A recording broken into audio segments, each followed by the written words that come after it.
I'll go ahead and call a recess session to order. First order of business tonight will be discuss agenda items. Thank you, Mayor and Council. On your agenda tonight, on the consent agenda, item 4A are the minutes for the December 5th regular meeting. Item 4B is a resolution approving a professional engineering services agreement with Pacheco Coke to do a study on 10 Mile Creek Tributary 11. It's a flood and erosion study. This has been a total cost not to exceed $75,282. The last time that 10 Mile Creek was studied was in 1986, so it was more than 30 years ago. This study would do a hydrologic and hydraulic analysis on Tributary 11. Particularly in 2014, some 4 additional homes were placed into the floodplain by FEMA as part of the flood insurance rate map. And so what we want to do is this study to look at that and to see if those can be removed from that floodplain, as well as some of the other properties that are already existing in that floodplain. I have a question. When was the last time this flooded? Well, I don't know when the last time it flooded was, but because it's in the floodplain by FEMA, those properties, those houses have to carry flood insurance then on their properties. And so what this would do is this study would look at it and revisit that floodplain. And if the study shows then that the floodplain can be reduced, then we can submit a letter of map revision to FEMA and get those properties taken out of the floodplain. But we have to spend $70-something thousand to find out that. I want to ask you, so that's the only way you can remove something from FEMA is No, to pay? I disagree, because I lived on one of those creeks, and when I moved to Duncanville, they automatically demanded me to have flood insurance. I came up here, I got maps, I got studies, I submitted that to FEMA, submitted that to my insurance company, and I do not have flood insurance. So I know for a fact that well, on an individual property, if you do that, but they would require the city to file a study in order to take it out. And that's what he's talking about, not an individual property. No, but that's what I was asking you. You should have told me that there was a way to go around it. So individually, you can request to be removed, yeah, I mean, just things that not have as to. a city. Yes, ma'am, you can ask her to make that request if now they could have required council member to provide a flood study. I had to get a surveyor and all that, but it was nowhere close to $75,000 for them to do that. Well, what this study will also do is look at the drainage and look at any kind of improvements that need to be made to that tributary to reduce any potential downstream flooding. John, do you want to add anything to that? What I want to know first, I want to know when the last time it flooded. When did it flood? I mean, we don't even know when it floods. Johnny, we had flood. I don't know what it is, 06, 07, somewhere along there. We did have a flood, and we did have 2 or 3 homes that were flooded considerably. Okay, I want to know when. I don't know why you present us with this study to spend this money, and we can't even say when it flooded, because we just had the biggest flood that this past year, more rain than we've had in a long time. And the first thing that occurred to me was I haven't heard about any flooding. So we need to know when the last time it was that it flooded. I bet they can get that for you, because I remember I went over and looked at the houses, and there were about 3 of them in a row. One of them was Joanne, I can't think of her last name, but her house flooded. They were on the creek, and the water came up, and they had 2 foot of water in their home. I bet we'd find that out. It would be hard. Well, I think we need to get a little bit more before we vote on this, because I know for a fact that there's a way around, because I did it. Councilman LeBlanc, the resident that lives on the very northern property of those 4 did try, and because they're in a zone A with no base flood elevation, FEMA turned down their request. One resident. The resident that is the northernmost of these 4 that we're trying to pull out. They tried, they got the surveyor, elevation certificate, they paid a lot of money, didn't get anywhere with FEMA. Would they pay a lot of money for? Well, you gotta buy, For you gotta them, do, you gotta do the elevation certificate, you gotta get a certain, they gotta come out with the, one guy was on the street, one guy was back on the creek in my backyard, and, I mean, the elevation certificate is what's sent to FEMA And and what to the the insurance elevation company. certificate does is also shows where your base floor elevation is in relation to the floodplain. If it is not in the floodplain, then yes, you can be exempted. But there are a number of properties here that are showing the residents to be in the floodplain. They won't remove those But unless we can reduce the floodplain itself through a study. well, and I guess that's what maybe it's more that I need to know, because they said I was in the floodplain, and I'm telling you, That may be part of your property. after I rights. did the study, then I no longer have to pay flood insurance. So, It took your home out, but probably part of your property still in. This is to attempt to, the only way you can reduce the footprint of FEMA's floodplain is with a hydrology study. That's what they're talking about, really, not just that particular floor. Now, I'm not sure which of these is yours, but some of these, if you look at that map, show that the floodplain isn't touching the residents.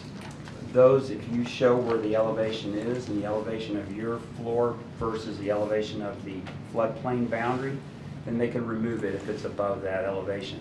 But for all of these that are still in the floodplain, they won't remove those unless the floodplain itself is reduced through the study, as Bob was saying too. so the study will reduce the floodplain. Hopefully, it may not. Well, we don't even know. We don't So know. we don't even Yeah, know. it's- So this could be $75,000 that we don't know. You don't know. This is also determining, there are a number of homes along there that have severe erosion along the creek and have requested bag walls. But the bag walls are just, we'll put a bag wall here, and then the erosion just simply moves downstream of the bag wall and gets worse on the next property.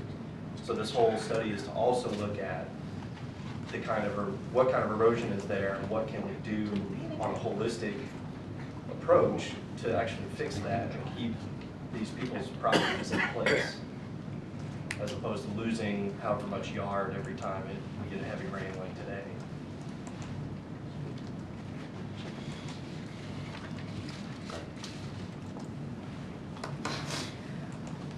Well, I just want to be conscious of the money that we're spending, because I'm getting a lot of phone calls about the spending.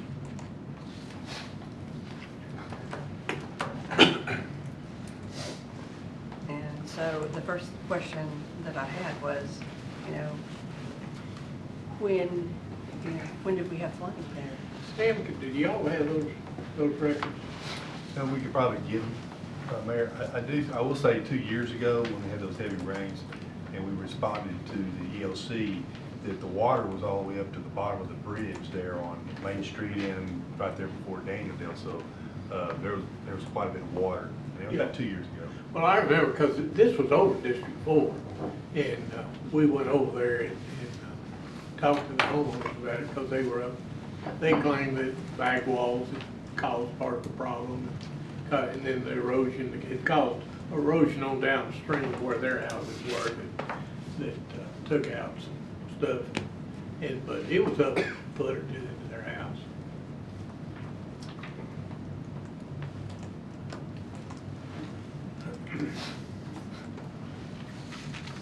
Whatever y'all's pleasure on that. Item 5A, items for individual Wait, consideration. before we go any further, where are we on this? Do you want to pull it from the consent item, or do you want to go ahead with it?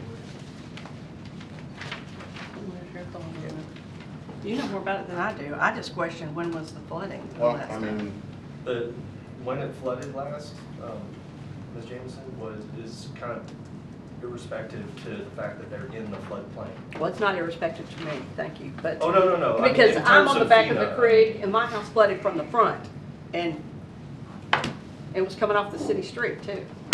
And Right. so, nobody just mean spent in terms of $75,000 FEMA. to do a study, it's, when we spend $75,000, we need to make sure that what we're doing is something that's needed. And if there hasn't been any flooding in years, you're talking about reducing the insurance, and this was the first I heard that there was someone who did get their insurance changed. oh, it was some work, but I got it done. So, And they told me that I couldn't get flood yeah, insurance, we so, got to get the elevation survey. I got it. So it's, And one of these residents did try. They followed all the appropriate channels, came through the city, applied for a loan through FEMA, and FEMA declined their loan because there's insufficient data. There's no base flood elevation on that floodplain, so FEMA can't show that they're out of it.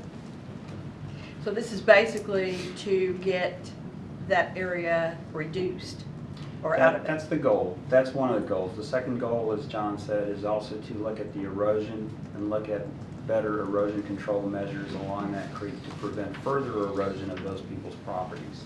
Because as more of their properties erode, they will be coming to us to look for relief. And we don't want to spend money on bag walls, even though it's a 50-50 program, if we're not doing it efficiently and putting it in the right places. These houses on Winter Green, Onward. Winter Green, No. on the golf course. No, this is on Spring Lake, just west of Cedar Ridge, and north of Duncanville.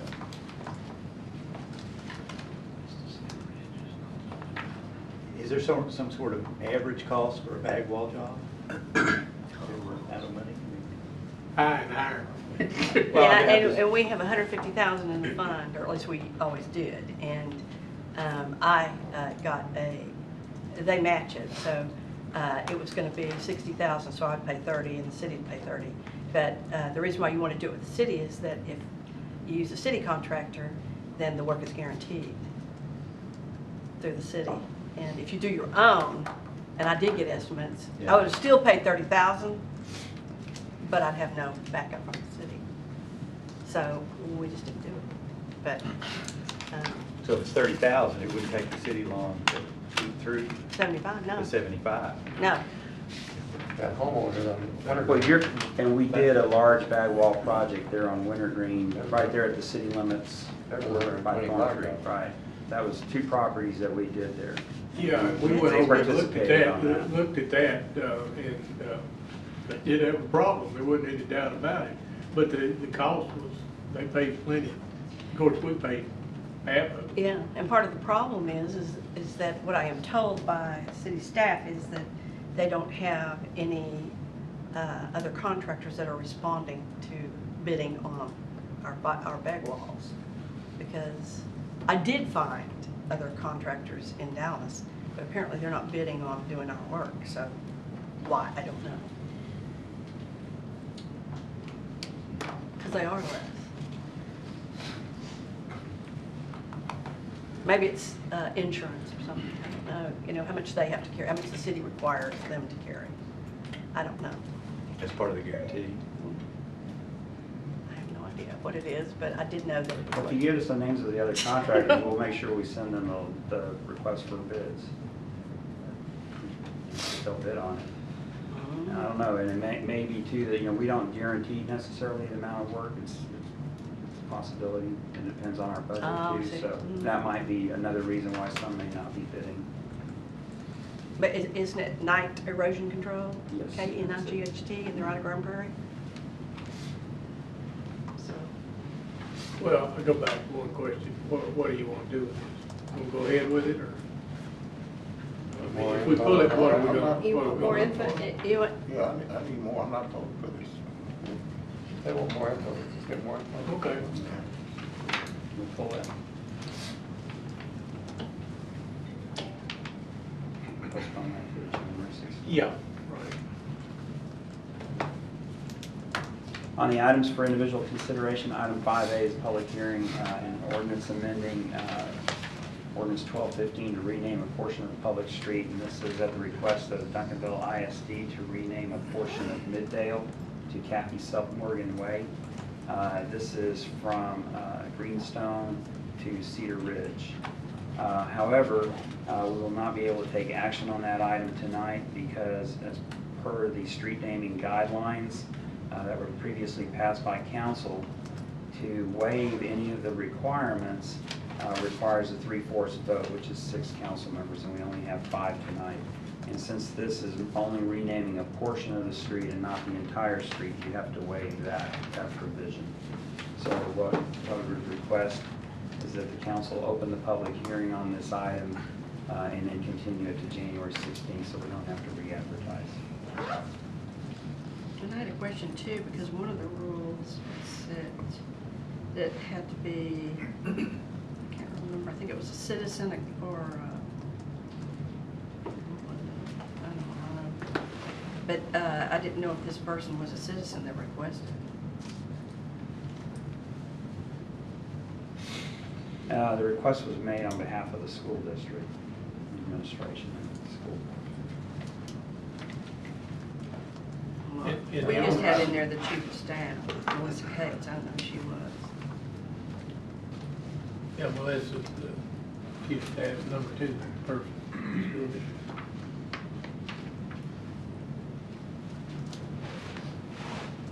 They, I think they only listed property in that street. Is that right? There are no properties addressed on that particular section except for the school district's property. There is one other property that abuts that, which is the church. They were sent a notice. I don't think we got a response from them. But they are addressed on Cedar Ridge, so it won't really affect them. This was the way they wanted to do something to honor Kathy Silverman since she's one of the outstanding coaches in the nation. Well, that building, who was that building named after? Central Baptist. Oh, yeah. That's good. Well, see, and then They've they just did, about named everything they have Well, already, and so so now they're gonna now start it's using streets. streets. Yeah, well, they better stop it, because they're gonna run out. They keep having more people, because that Shine Auditorium and, they may have a problem. they may have a problem. Wouldn't name your house the.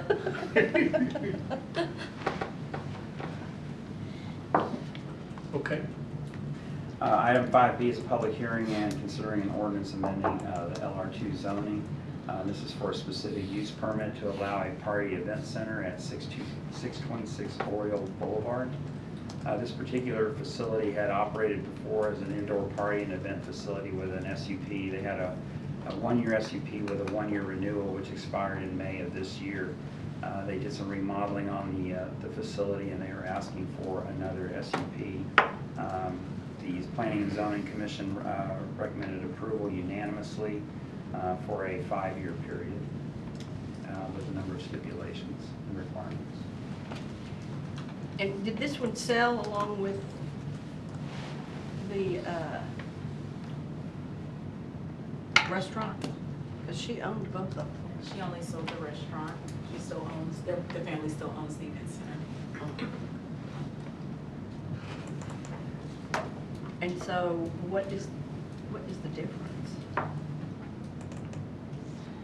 Well, the previous SUP expired. Oh, just that it expired. Okay. And we didn't have any police reports or any problems? None. So, What are the stipulations?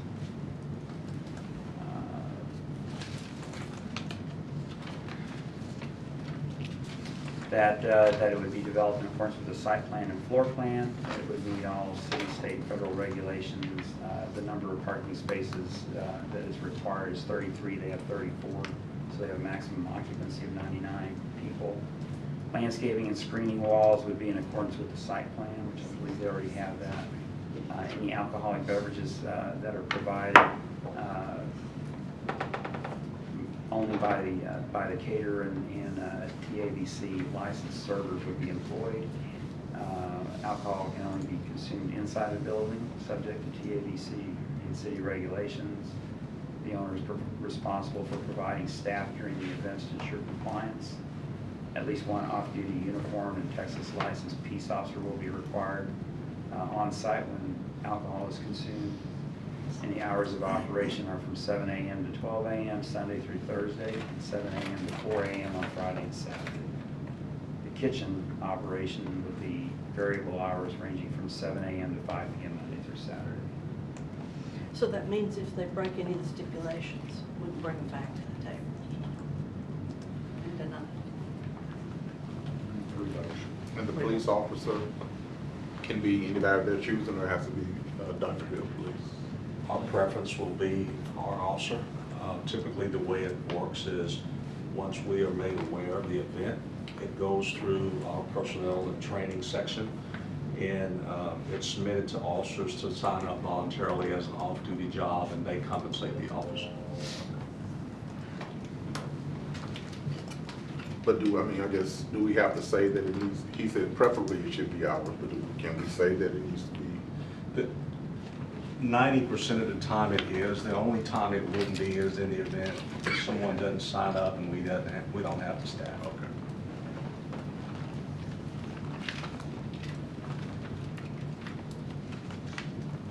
Item 5C is a public hearing and considering an ordinance to amend I-1 light industrial zoning to a special use permit to allow a church.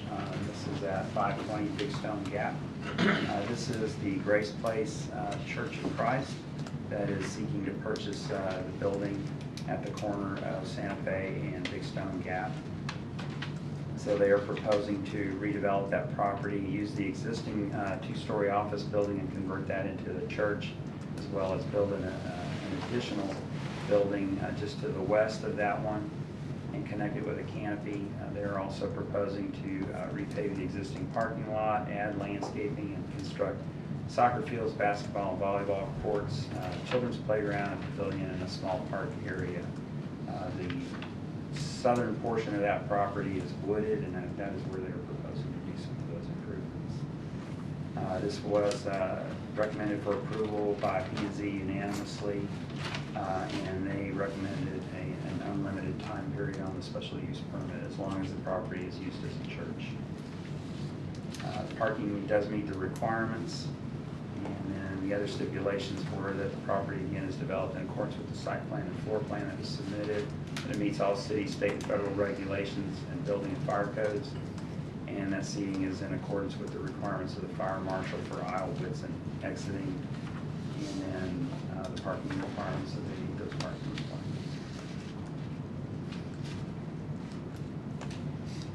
This is, what's his name's church? Yeah, Ron retired. Oh, we did? Yeah, I talked to the new pastor. Boy, they are anxious to get started. They've worked out a deal, I think, First Baptist for 5 or 6 months to be able to meet over there while they're trying to get the reconfiguration. Yeah, for renovation. This is the church that's currently on the corner of Duncanville Duncanville and Great Cedar place. Hill. They're selling the Village Tech School. And Village Tech has got to get going on theirs to For be ready for fall. So kind of critical to get things moving. So Dalton Watt owns the land? Well, it was building. The land and the building. So he's selling it to the church? Yes. Yeah, that building, he's owned it for some time.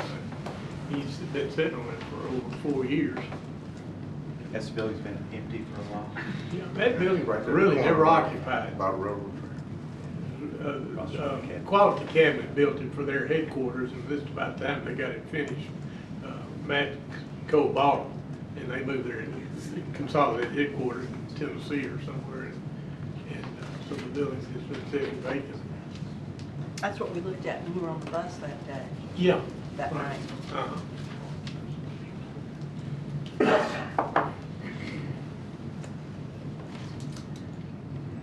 Item 5D is an ordinance amending Chapter 12 by adopting a new Article 25, parking in non-residential areas. You recall when we had a discussion on parking, one of the things that we brought up was that there was a disconnect in our ordinance when we adopted an amendment to the subdivision regulations in April of 2016 that prohibited parking on all unimproved surfaces unless a specific license or use agreement was approved by the council or the issuance of a special event permit. That language was actually then in conflict with Chapter 12, which does allow parking on unimproved surfaces in residential areas and rear yards and side yards. And so what we were proposing now with this is to clean up that language and to regulate the parking in non-residential areas to require it to be under a license and use agreement or a special event permit for to allow parking on an unimproved surface. This only applies to non-residential. But this will then clean that language up and allow us to enforce that ordinance. no parking on an unimproved surface in a non-residential area.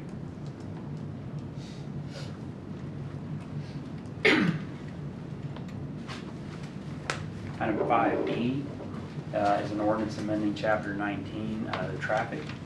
This amends Section 19-115 as pertains to the definitions of commercial vehicles and trailers. Again, this was an item that we discussed with you when we had the general discussion about parking issues. And what we brought up was the fact that currently the size of vehicles that are allowed to be parked in residential areas allowed vehicles up to 26,000 pounds or less, and trailers with gross trailer weight of 10,000 pounds or less. And what we had discussed with you was lowering those limits, and you had indicated that you were in favor of that. So this ordinance will redefine that commercial vehicles to be 14,000 pounds or less for maximum gross vehicle weight, and for trailers to be under 5,000 pounds for commercial. These are commercial vehicles, commercial trailers, commercial vehicles.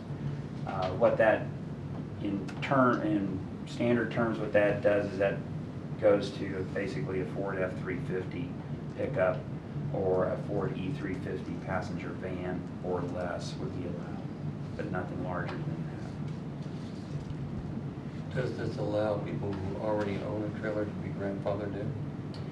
If it's not a commercial use, then it would not fall under this. But if it is a commercial use, then this would apply to them. There is no provision for grandfathering. And what is the definition? I see all these guys, boy, they are thicker than fleas now, that got these trailers with all their lawnmowers on there. Is that a commercial use? That is a commercial use, but those trailers are probably under the limit. So Greg has some pictures, but some of the commercial trailers that we've seen too are like the dump type trailers, double axle dump type trailers. Those are pretty large. But the ones that they carry mowers in and stuff, I think that probably falls under the limit. It falls under the limit, but I would say that if you are running a business out of your house. Yeah, then that's a different It would be provision. under the part where you have a business that you're operating out of your house. Or would you consider run a business out of the house if you have lawn service? In other words, you had maybe a guy or two working for you? I would say so. I mean, we have the same thing with the bounce house issue. If you're running a bounce house business out of your house, then that is also not allowed. And the bounce houses on trailers, I mean, they keep them in the garage, and then it becomes evident when they blow like 12 of them up in their backyard to clean them, and we go, gotcha. You're not allowed to run a business, that kind of business.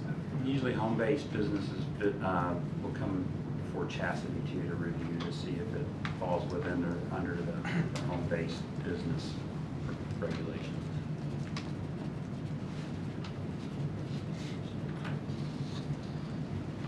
Item 5F is a resolution authorizing the mayor to approve Southwest Regional Emergency Management Plan. We briefed this plan to you at the last meeting. Tanya was not able to be here tonight because she's in DeSoto. So we would probably propose that we just postpone this to the January 16th meeting. And then item 5G is a resolution appointing residents to Duncanville Logo Design Advisory Committee. We'd ask for all of you to nominate someone. So far I've gotten 4. I got one, Okay. Linda Lydia. So that's 5, and you have 1, Dr. Doffy. So I'll leave this to, again, the council, if y'all want to appoint the ones that you have, or if you want to postpone this to January 16th, that's we had one to get started on it, but I see. Well, you can get started on it because you just call it in, right? I can call it. Colin. Go ahead. Well, we have to approve it again. We would have Yeah. we would have 5 nominees now. He could call it in and make it, I guess, participate, but you'd have to come back and rest. Yeah, but with 5 people, we would have a committee, and we could start with that then, and then if the other ones could come, and then we would bring it back in to officially appoint the additional people. Yeah, so far, we don't have, we have Dr. Dodson and Councilmember Thomas, and not.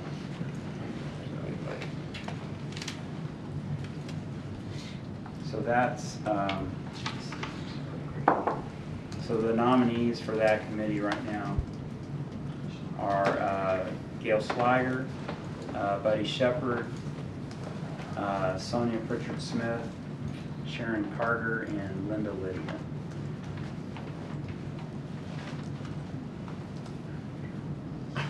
So we can go ahead and, if y'all are okay with just appointing those 5. We'll appoint those 5, the city manager, and then we can come back with the other 2 nominees and put it with council's approval and your approval, just put it on consent, ratify those additional fees so we can get started. Is it all done? Okay. With what we pulled, we're a short meeting now. Okay, item number 2 are a couple of presentations, and A is Enterprise Resource Planning, the ERP project. Okay, Mayor, members of council, I'd like to kind of give you a quick overview of where we are with the Enterprise Resource Planning Project. You discussed this at your preliminary budget work session meeting that you had before the adoption of the budget. So we're going to kind of give you a brief overview of where we are at this point. So this presentation is brought up with kind of 2 components. One is the software component and one is the project manager component.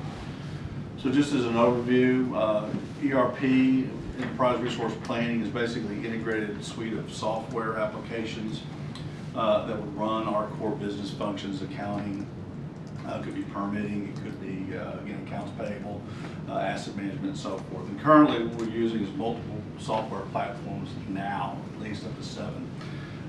For example, our current accounting and ledger system, along with our HR payroll system, is the Banner system, and that was purchased in 1995, so 20 years old. Unfortunately, it's also costly for us to continue to upgrade and keep maintenance for that. It's about $112,000, and I'll show you that in the slide coming up. What does this do? It creates multiple, data silos, and so when you have multiple software programs that you're having to run, you have to coordinate that information.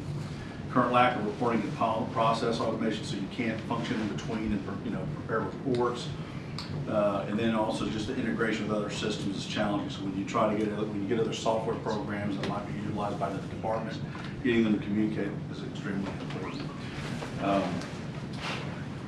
And so this is kind of a graphical representation to show you the various softwares that are used. So for example, Secure Check is our accounts payable for both payroll and for paying off vendors. The comprehensive annual financial report is the annual report that is provided. It's a separate software. People Admin is basically our database, or it's used for applications and for tracking applicants and for employment with the city of Duncanville. And Budget, again, another separate software program that's used to prepare the budget, which is separate from then the Banner program, which again is our accounts, our ledgers and accounting software program. So those 2 functions are separated. And then of course for our asset tracking, we use Fax Plus, which is our Asset Works. And then Microsoft Excel is used to kind of fill in the gaps between all these softwares. And so when they don't, because of the compatibility issues, you then have to design, you have to go in and design certain spreadsheets and so forth to kind of fill in the blanks for each of these separate software programs. So the goal is to replace the numerous aging, disparate, and function limited system with a much better program, state-of-the-art system that would be able to incorporate and encompass all of these programs. And so what we would propose in the current ERP would be finance, accounting, payroll, budget, and so those softwares that I brought up before, asset management, purchasing. What would be nice about, again, when you do an ERP is that if you want to bring other functions, like planning, building permits, so forth, work orders, utility billing, you can incorporate those into the program itself. Other project objectives would be improving the data reporting we brought up before, is being able to share data and integrate those software programs, eliminate manual and duplicate data entry.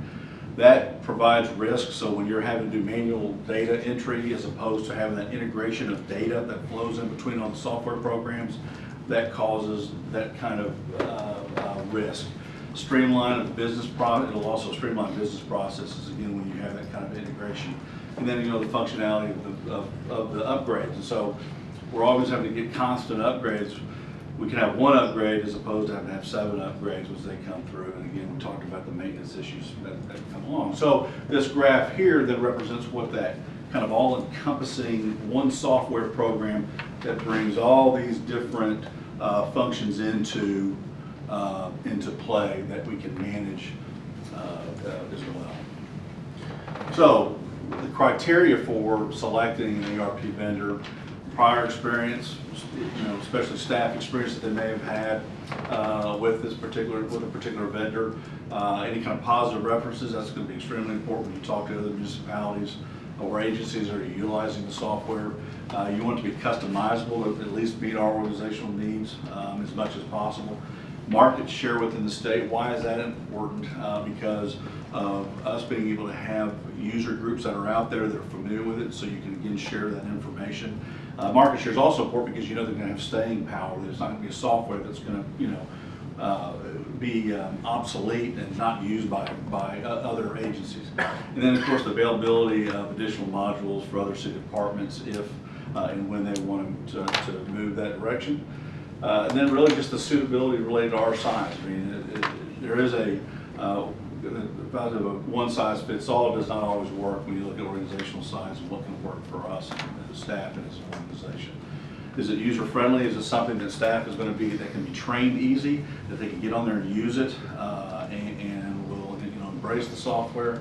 I know myself, when I got here and got my basic training from Tia on Banner, that was poor Tia. She probably who is it?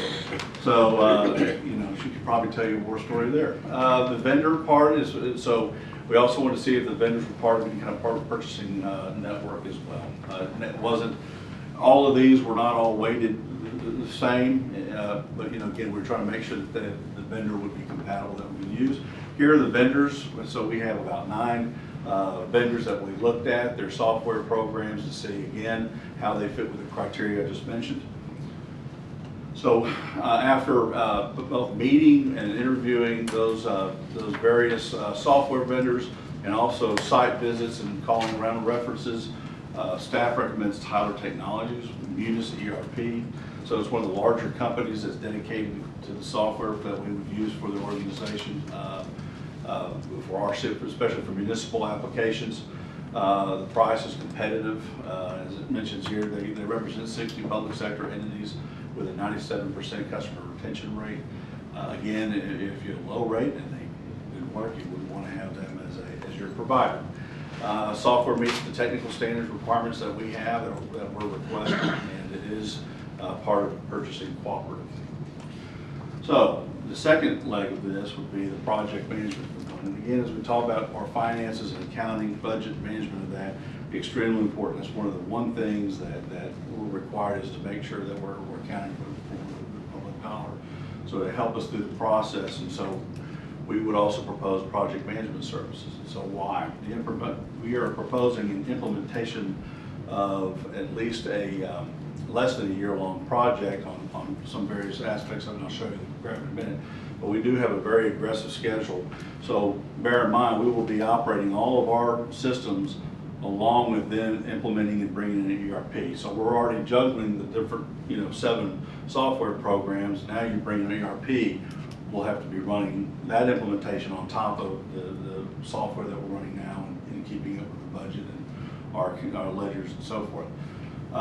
Implementation is a full-time commitment. They're basically building a system from scratch. In essence, with the software, when I say bring from scratch, they are bringing in the software and designing it for our needs and implementation for our needs. So the staff will continue to, as I mentioned before, to do their daily functions as we bring the ERP system in, helping reduce the overtime that will be associated with this. And one of the things too is just the limited staff size and scope. For example, we're losing one of our accountants. And so, when you have limited staff, one person leaving that staff could really disrupt issues. And so we want to make sure we have someone that's going to be here full time, that will be here. Again, it's not drawing toward the staff, but it's just that we need to have someone that will be, watching over this. I'll kind of touch upon some other aspects of what the project manager will do. But meeting the critical project deadlines is extremely important. We have to meet those deadlines. If we don't meet the deadline for the project implementation for the agreement with Tyler, there will be additional costs beyond that deadline. So what they'll help us do is manage the project schedule, compliance with the contract, of course, be part of the team meetings that we have with Tyler Technologies ourselves. They have experience in merging the financial policy aspects. So one of the things when you bring the software in, they're going to be bringing it in and also upgrading when they upgrade our system, you're going to be trying to take these 7 systems and integrate it to one system. That's going to cause us to have to look at various aspects of our own internal accounting and systems. So the critical part of that, and again, Tia, Richard might want to also chime in on this, is we can't make a mistake when we make that integration. It's going to be critical, and having someone help us oversee that is crucial. So they'll help also track the action items. Again, we'll also, if we have issues that need to be resolved, they'll escalate those and coordinate with the city to help get those addressed. There'll be a training component as well, so they'll help coordinate that. The training component will be important because we're going to involve the other city departments more with this ERP system than they are now. They will be doing more of the entry as far as accounts payable is concerned, meaning payroll. So the training aspect, again, is going to be critical as part of the ERP project. A continuation, they also will review the Tyler Technology deliverables to make sure that we're getting what we're supposed to. Again, we talked about the expertise. There might be things that we don't know to look for that they can, and make sure that we are getting what we should be per the contract. Providing his project status reports on a monthly basis. Test script development is to be part of the software testing activities to make sure it's working in all of our systems. Manage the training activities, I can't stress that enough. That's going to be critical as far as we get through the implementation and move on with the staff utilizing the system. They're going to assist with monitoring the project costs, accounting and payables, facilitate project closeout, any kind of lessons learned, and then the biggest issue here is, again, reducing, this is the insurance policy, basically, to reduce the risk of project extension. This has to be done, and I'll show you the calendar that will show, the timeline that shows that this needs to be done before the end of the fiscal year, so that we don't have to then continue on with dual systems. You know, to have one new system and then having to keep working with the old systems will be very, very tough. So we have we are recommending the services of Barry Dunn. Why Barry Dunn? They have done this kind of work before. When we went and had the site visits with a couple of cities, they've used Barry Dunn for this very reason, to make sure that we're getting the deliverables that we should be from Tyler. What's interesting is you go down, they've worked with a number of local state agencies. They also have former Tyler employees and other municipal employees that have been involved in the financial department, so they know what to look for, they know what to ask for, and also the primary purpose of having Barry Dunn as a project manager, they're looking out for the city. They represent us to make sure that we get the project deliverables and we getting it on time. So we recommend using Barry Dunn for those services. And so we talked about the annual savings. So currently, using those various software programs, the annual, basically maintenance or the annual fees to continue with those software programs equates to $112,000 we spend annually. The cost for the Tyler system is $39,000, so annual savings is $72,000. Return on investment 5.7 years. The cost, so part of the budget cost would be the $415,000 for the software. I can tell you that the cities that we have visited with, and again, we had site visits with 2, Mesquite and Rowlett, were in the millions, and so we're getting for the 415 again, anything with 6 digits always looks scary, right? But at the end, we're obviously proposing to be part of the innovation fund budget. We would have to go into the innovation contingency funds, and then the Barry Dunn project management would be another $199,000, totaling $614,000. One thing to point out is that we are, again, using innovation funds that are budgeted, innovation contingency funds, and we'll propose dipping in the fund reserve for the $94,000 to help with the cost for the Barry Dunn project management. And again, believe that would be money well spent.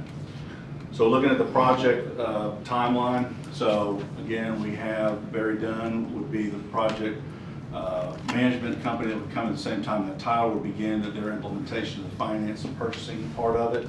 Human resources would actually, a component would kick in a little bit later on, the company's a couple months out. But the idea would be, one other thing, and I do need to mention, when it says current system end of life, you'll recall, at least I think a month and a half ago, you approved the Banner software agreement for another year, which would expire at the end of this year, December 2018, or not this year, 2018, next year. And that's kind of the date that we're looking at. So Barry Dunn would stay with us with the entire part of the project. So we would hope to have the finance, purchasing, implementation portion of this done by the end of the fiscal year, October 1, and then 2018, human resources will kind of bleed over a little bit further beyond that on the implementation cost. But as I mentioned before, the critical date is that October 1 critical date. Anything beyond that then would begin to cost money for us on the implementation side for the ERP. Just a quick, again, timeline, April 2017, the discussion. So basically May through November, we've had interviews, selection of recommendations, site visits to a number of cities. We've also talked to other cities too that have recommended both Tyler and using Barry Dunn as a project manager.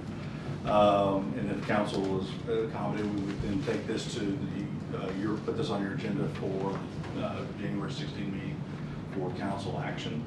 Our recommendation would be the Tyler Munis for the ERP software and Barry Dunn for the project management portion. Be happy to answer any questions. And then again, Tia, Richard, Charlie, and Tracy are also on the ERP implementation team that kind of has the internal knowledge on the finances. Richard, Tia, Tracy, anybody else who want to add anything that I probably may have overlooked? Any questions?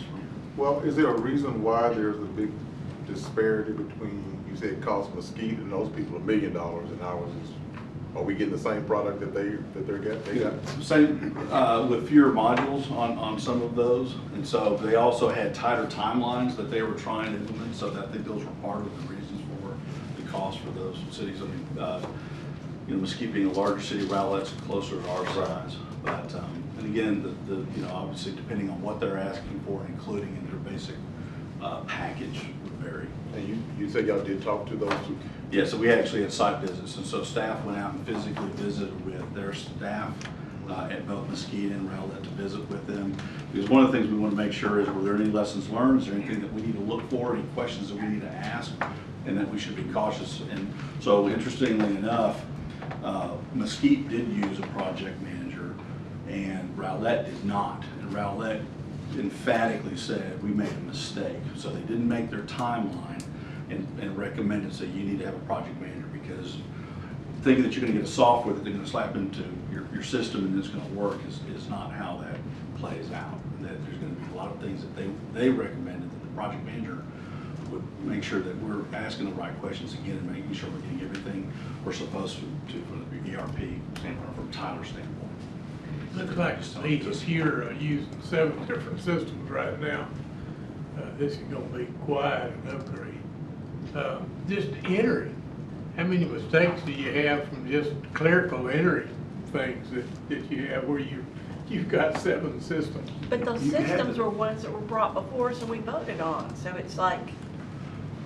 Well, but Previously, but all separate, you're right, and they're all separate systems. And so You've been voting on the software support for those, but as we said, like the Banner system was first bought in 1995, so it's over 20 years old system. We just bought something though.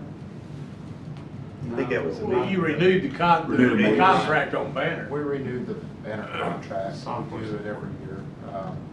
So it goes up about 5% every year, so.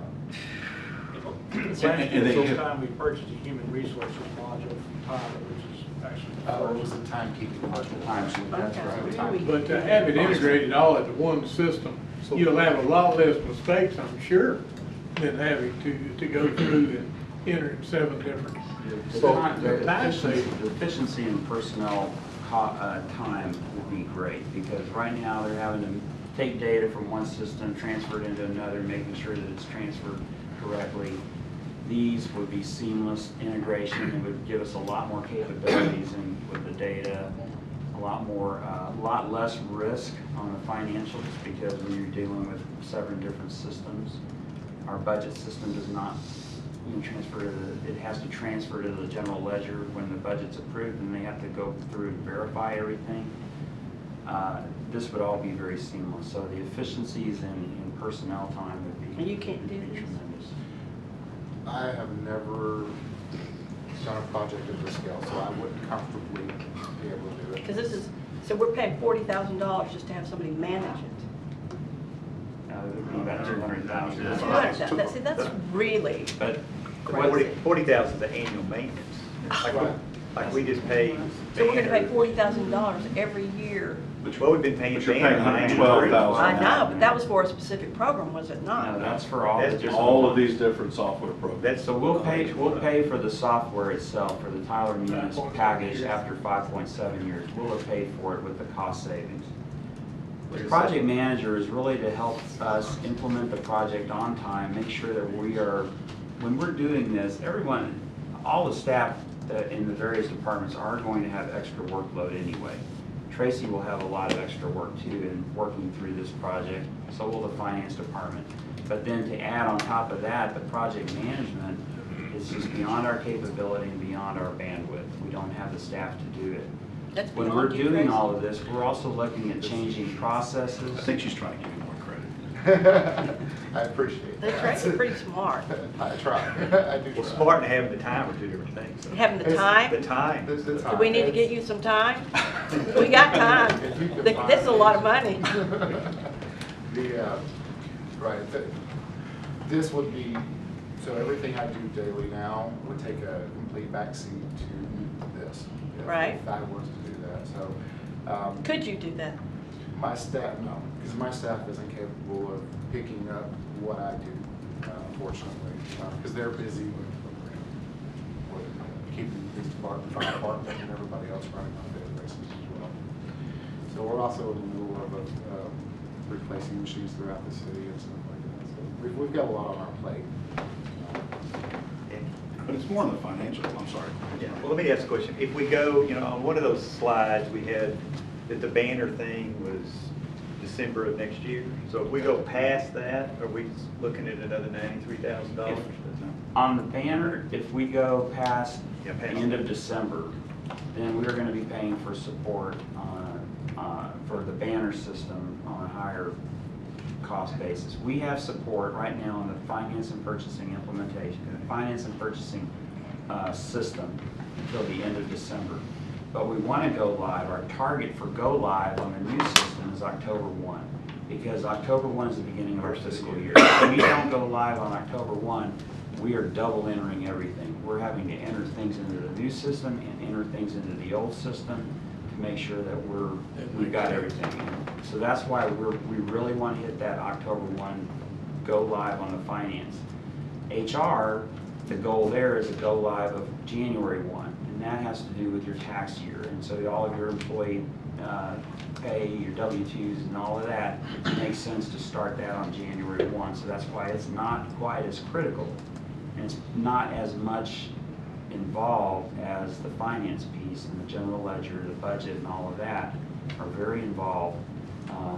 Tia's been through an implementation before. You mentioned that when you were doing it, your regular duties went to 25% and all of this was 75% of your time, right? Correct. It is time intensive, especially for the finance staff, but this is going to encompass the entire city. All departments will be affected. So it's a huge project, and it's not as simple as taking data from all these systems and dumping it into the new system. There are many decisions that'll have to be made. Do we turn this on? Do we turn this off? What are the implications if we turn this on? So there's just so much into it. It's really a huge project. And as I mentioned too, what it'll also mean is that in some cases, we'll have to look at our processes and our procedures and decide whether we need to change our procedure to match the software or whether we try to make the software match our procedure. So there's a lot of decisions that have to be made. A lot of those will be finance, IT, in our office but it will affect every department in the city. And every department will be participating on this project to some extent. And one of the things that a project manager who's had experience in implementing Tyler's program would be, well, staff will be requested to make a number of decisions on processes that we may not be necessarily familiar with what the ramifications are of making a choice of yes or no, where the Tyler experienced project manager would be able to tell us from their experience that typically you don't want to answer yes to this question because normally it's going to result in this type of output, where it is preferable for a city in your situation to have an opposite output result from that. So a lot of those questions we'd be walking into blind, that the project manager would help us make an educated and informed decision. Your trainers that come out from the software company to help you implement only provide you so much training. They can tell you what the features do and what they don't do, but they don't always can advise you on how your processes work and how that interacts with the decisions you have to make and how the settings you make in the software. So that's another very valuable benefit that the project manager provides, as well as keeping the prime contractor kind of on the straight and narrow, because there's many tasks that are performed as part of their scope of work that we are not necessarily going to be sure of whether that task has been performed or not. The project manager is there to know that these tasks have been performed, and that when they invoice us, as they'll do every month for these certain tasks to be performed, we'll know that that invoice is true and correct, and it's okay to pay the prime contractor for the work they've done. You telling me now that you're paying people and you don't know if it's okay? Hey, folks, we've got one other. Does anybody got anything to wrap this up? We've got Well, one did you other. take three, did you get 3 bids? Both of those contracts are they're both part of buy boards, and so they're bid by those groups by the Texas Department of Information You got it off the bid Resources. board, so you didn't get 3 bids. Yeah, No, the that state qualifies. The state takes those bids, so they bid it out. They bid it. We don't have to bid it out, they So bid we it out. don't have to, so it meets the requirement to bid in procurement. Okay, let's move on to that. Item number 2B, discuss code enforcement efforts. Again, thank you very much, Mayor and City Council. Again, the purpose of this is just to provide you an update on code enforcement per request of the council. So just to go through, here is the organization of code enforcement. So at the top, again, you see the city manager. Code enforcement is under the Public Works Directorate. And then they're under Greg Contreras, our building official. We have a senior code officer, and then we have 3 regular code officers. And you see that they all have their own areas of emphasis. What I do want to highlight is Miss Angelica. There's the laser pointer there. Oh, that one doesn't have Oh. Miss Angelica, over on the right, we actually interviewed her, sent her her offer letter, and so we look for her to start next month, and then we'll have the full complement again of code officers. What you have on your place in front of you is a blow up of this map, but basically it just shows you how we've divided the city. Angelina's to the west, Renata is to the east, roughly. Angelica is in charge of the CDBG, Community Development Block Grant, and then Esther is our Senior Code Enforcement Officer. Basically has emphasis throughout the entire city, and she really works on all our special high visibility projects. I know you're probably looking at the CDBG and go, wow, that's all over the place. Again, that CDBG sectors were identified through surveys of census tracts. We did have a conversation with the CDBG program manager at the county, and the bottom line is that there's just so many administrative and auditable items that we have to submit to them in terms of reports and funding in order to get the money. We just couldn't sort of implement anything different without just making it too hard to manage our reimbursements. Again, we get reimbursed for one code officer through the CDBG program. And again, what I want to highlight as well is we do have code officer coverage on Saturdays, just to let folks know that we're out and about. It's one code officer. Their focus is the main arterials, and really what they're looking for is sort of what we call the off-hour violations, such as the unpermitted garage sales, food vendors. That's also an opportunity if they're trying to work a case and they haven't been able to get in touch with somebody on a weekday, then they try to swing by on a weekend. Yes, ma'am. I think that's the most critical time. I think if you ask the council, they'd probably agree. Because Saturdays when everybody's home and they start having nonstop garage sales or parking vehicles in the yard, it's real relaxed if you drive around. It's totally different. They're gone during Monday through Friday. And they cut loose in the evening and on weekends. So I think it's something that. Well, we do have a code officer on duty every Saturday, is what he's saying. So But I think, you know, the issues and the calls that I've gotten is because some of things are happening. I mean, I guess our people on duty or doing their rounds from 8 to 5, but things are happening after you know, they get off work, and then there's no one, and so that's how these things get missed. One of the things that we'll kind of cover towards the end is some of the other things that we're doing, other initiatives, and one of the things that we're working at is training the cops volunteers so that we can get more eyes out there. And so that's something too that we're looking at, you know, maybe adding some others as well, some additional volunteers, but using them because they're out at different hours. And if they know the type, if they're trained on this, the higher visibility, the higher profile type code things, then they can report those as well. And that's what we've been doing. We've been working with them and training them. So again, trying to get more eyes out there. And citizens is a big part of it too. People calling and letting us know, reporting those things. Well, I mean, when the citizens call though, I mean, they're calling after hours, and then when the officers come back on staff the next day from 8 to 5, the violation has been, I mean, especially this issue with the cars. Yeah. But they're gone now. So when the officer goes there, they come back and report no violation. But yes, it was because the citizen called it in.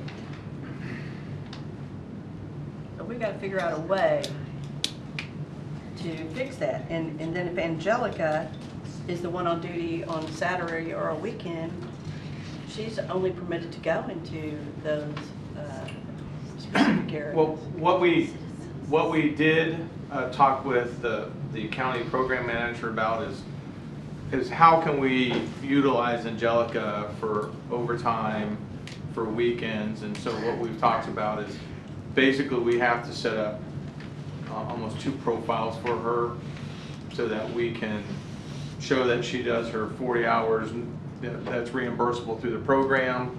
Here's this payroll, and then we would run a separate, she'd have a separate profile and executive time for the off hours, but we've got to be able to break out for billing purposes. We have to be able to show CDBG, and they only pay for 40 hours, so we can't submit something for 60. And that's how we would account for her. But as far as Esther, Angelina, and Renata, there's no problem with them flexing to cover. Again, that's usually their Saturday duty is comped out, so they just don't work coming on a different day that week.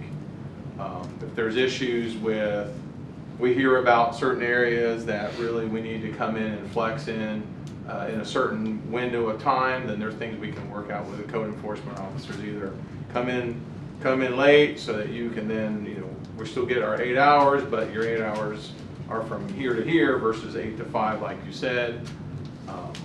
And so there's some things that we can do to flex in certain areas. I think the thing that we would still need is like, well, where do we need to put that person at a particular time to catch particular areas of concern. And so that's usually what happens in our cases.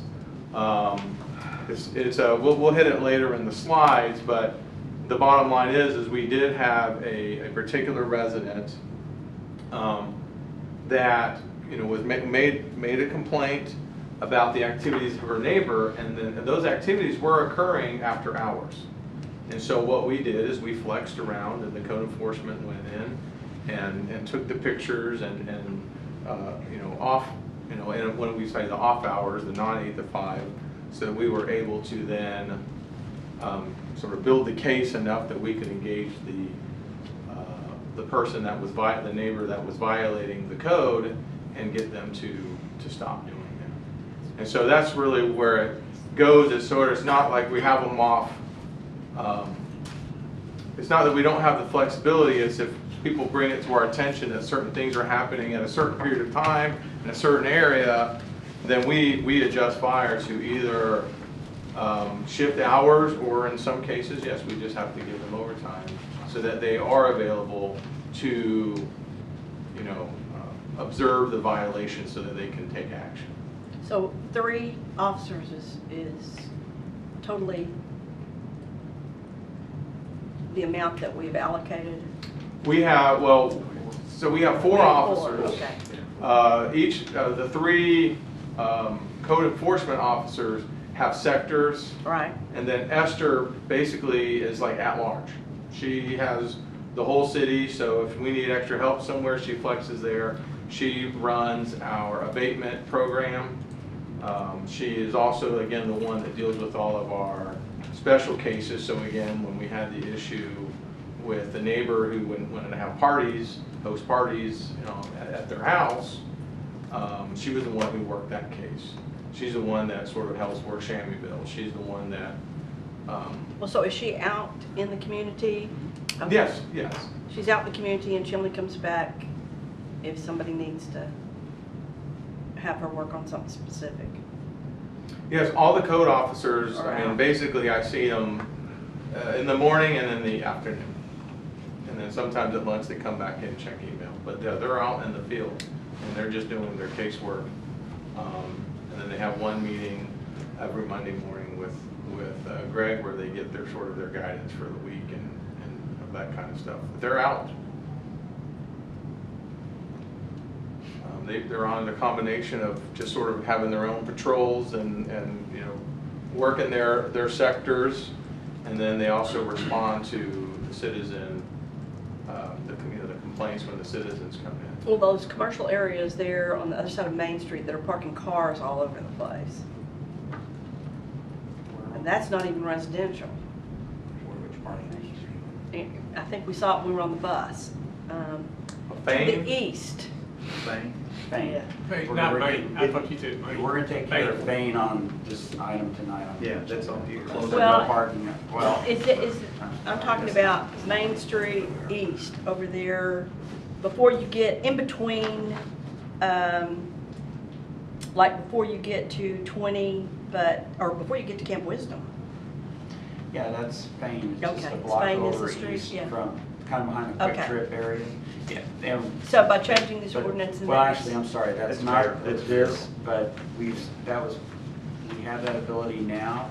I sent y'all an email earlier today that we've sent letters out to those residents, and we are gonna designate one side of Fane Street as no parking. Okay, I saw that. Yeah, so we are working that issue already through the. Because they're not just parking on the street, I think their cars for sale or something, or maybe their cars they're working on, and they're all over the place.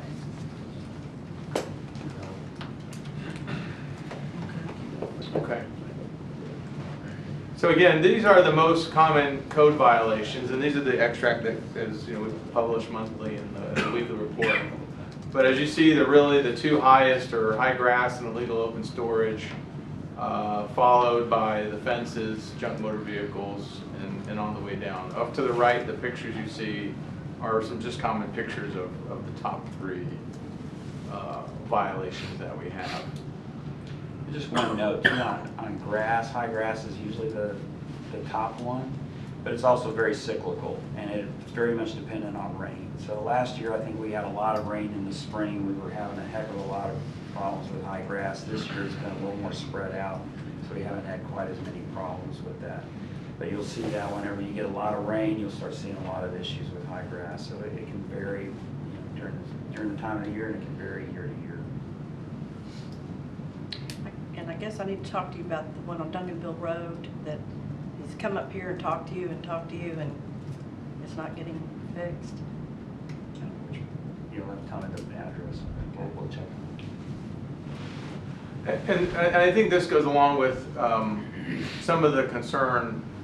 This is the process for code enforcement. So this is a timeline. And again, the goal of code enforcement is compliance, but there is sort of a due process that we have to follow.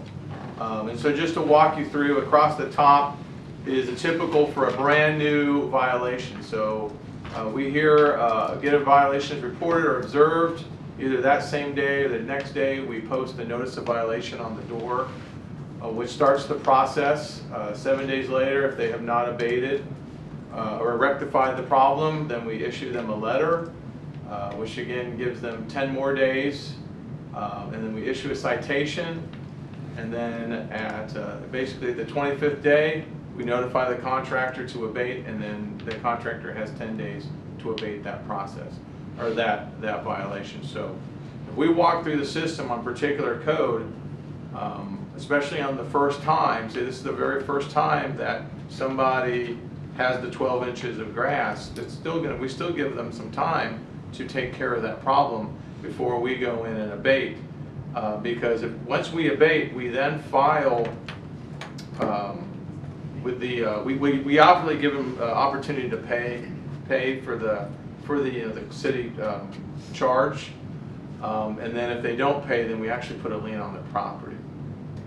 Now, you see the red line, and this is sort of for the repeat violators, though. Within a year, we can go, hey, you know what? We went out early this year on the grass, and we had to abate. This is a problem. We've told them in the past to grab, and then we can go and continue to abate when we observe those violations. And that letter is good for a year. That violation is good for a year, and then we start all over again.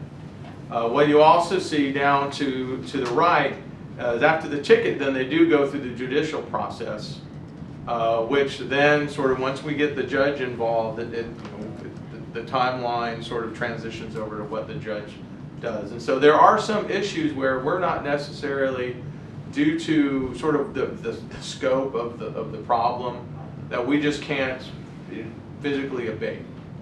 And so we do then put it into the court system and deal with the tickets. And then eventually they end up taking care of the problem themselves. So I'll give you an example of that as well. But again, this is the typical for your fences and your high grass and the illegal open storage, the pools, that kind of thing. Most of the stuff on that front, these right here, are usually all ones that we take care of with through the abatement process. As we talked about, so here's the outreach. There's some things that we've been doing just recently. Again, through code enforcement, we supported the PIP. Esther was the one that had met with all the different homeowners and was the one who actually presented the nominations or the houses to the Neighborhood Vitality Commission and the PIP board, and then she was out there supporting the actual effort. We manned a booth at National Night Out, which is the picture down at the bottom. That's Jackie Colton, the deputy. Back in November, Esther did code violation awareness training with the cops. We've written, as you see, quarterly articles within Spotlight. And then this is one that we're getting ready to do. We just set this up with the Deer Chase condominium owners. And this is one of those issues where the individual condo owner is having problems, very sort of, I guess, disappointed in the state of sort of how well the property management company and the associated condo association are handling things. And so we're bringing them in January to hear what they're doing and telling them sort of where the city stands in terms of what we can do and what they really have to do themselves. So Deer Chase is unhappy with the way their management company is handling it? The Deer Chase is kind of an odd situation. Half of it is owner occupied and half of it is rental. And the owner occupied portion is unhappy with the management company or the HOA because they're not keeping things up. And That's kind of between the property owners and that's kind the of the management issue. company. That's It's kind not of the the city. issue. We're trying to help them, and we do deal with the other portion of it. So that's why he's saying we're having a meeting with them to kind of say, okay, this is what will happen if we put a lien on against the property management. It's going to end up coming back to you. But we're trying to work with them. That has been an ongoing issue with that particular condominium. I don't know why it was. And they've had some code enforcement, they have had some violations. Has as anybody well. suggested they get another management company?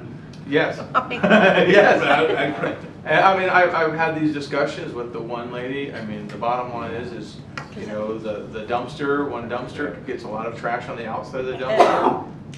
The trash company only dumps the dumpster. And I'm like, well, ma'am, then your property management company, That's right. you need to come out some more. You do not want the city to abate this. So basically, you're saying you're going to tell the management company in front of the homeowners that it is their responsibility, and if they don't do it, the city will fine them. Yes. Okay, I hope you enjoy it. Again, and then one other thing we do with code enforcement is we do coordinate across the city departments. This is really to do like the nuisance properties within Duncanville. Shambyville, again, is a good example of that, and the reason why is, you know, when we go into some of these properties that are nuisance properties, we have to do so under a warrant, and so when we do, you know, go ahead and get the warrant, we want to make sure that we bring in all the different city agencies so that everybody's there at one time, and we're not having to do multiple warrants. And then we just get a comprehensive understanding of what's wrong with the building so that we can then pursue the process to get that issue abated. Again, here's some high-profile cases that we wanted to talk about. So again, the top one was the one that I was telling you about with the weekend, where Esther came in on the weekends, met with the homeowner, made some observations. And so this particular, you can see the little tents here.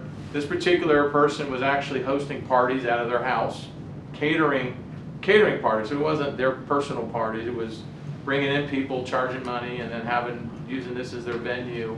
And they were also using the house to store all their bounce houses and the mechanical bowl and their popcorn machines and all this other stuff. And we were able to get enough information that we engaged them, and they've cleaned it up, moved their operation elsewhere. Down here, what we used to call That's two different locations? Okay, well, this is right here is before and after. That's one case, and then this is the second case. No, I guess, wait a minute, you said that this was at the top, they were having parties or whatever. They were having parties at the house? At the house. Okay, catering, so. Catering, mechanical bowl, bounce houses, Are we people back with to- the tuxedos. Are we back to the operating a business out of their home? Yes. They were. Okay, so this picture here, are they still operating a business? out of No, it? they're not. This canopy, this is part of that. That's this canopy right here. But I'm saying, it's the same location, so how are they not still doing the same thing? Is what I'm. Because they told them they couldn't have told them parties. they can't have the parties there anymore. They were cooking out of an accessory building, and we went in and engaged them and shut them down and told them we were, you know, move out, and they did. Yeah, that's a carport structure. It didn't, Yeah, if this you look is at the a first carport. one, you see the tent, council member. So the before picture doesn't do an adequate job of really showing what they were doing when they had the crowds out there. They're preparing the food. They would pour it after they were done on the lawn, and you would get complaints of odor and so forth. And so, unfortunately, pictures speak 1,000 words, but you have to sometimes live it live too. And so, but really, the tent in the first picture, on the before pictures, really was kind of critical because that's where they were really hosting parties and setting things up. And that group effort of getting involved was extremely helpful of bringing the various departments into the mix. Did you go to them during the party? Yeah. Well, the way we did it is when we got the call, we knew. So you brought up the point that Saturdays, and so we knew that Saturday mornings they were setting up. So our enforcement officer went out there, saw them, got a little bit of intel, went back out. When we knew they were doing it, then we had to bring the police department and get them involved. And then I believe we had a health inspector too. And It was, yeah, it was Greg, the health inspector. Yeah. You know, went out and talked to them. Gotcha. And Yeah. That's what you need to do. Go, gang. And so the bottom one, Do again. more of it. We're with you. We're with you. And this is the one we would sort of call the tiny house. This is one that, you know, when we're talking about where we had this, you know, illegal accessories building, you know, the tiny house that folks were living in. And this one we actually had to go to court. And it took a long time to get the judge, like, get this out of here.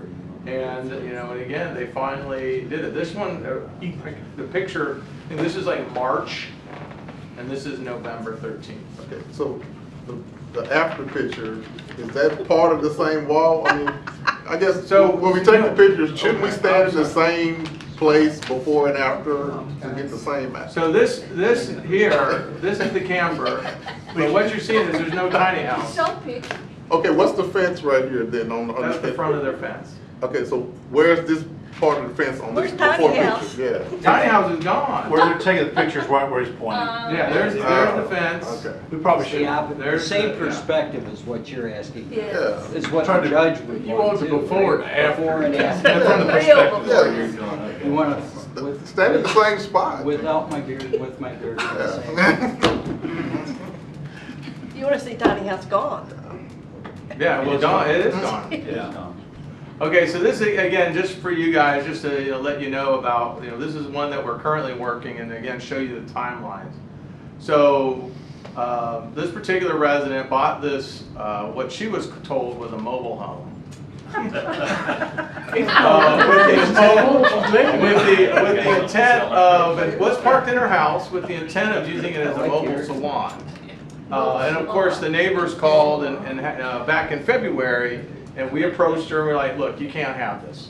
This is not a mobile home, this is a bus, and buses are not allowed. So she went back, she said, oh, well, the person who sold it to me told me it's a mobile home. No, it's not, it's a bus.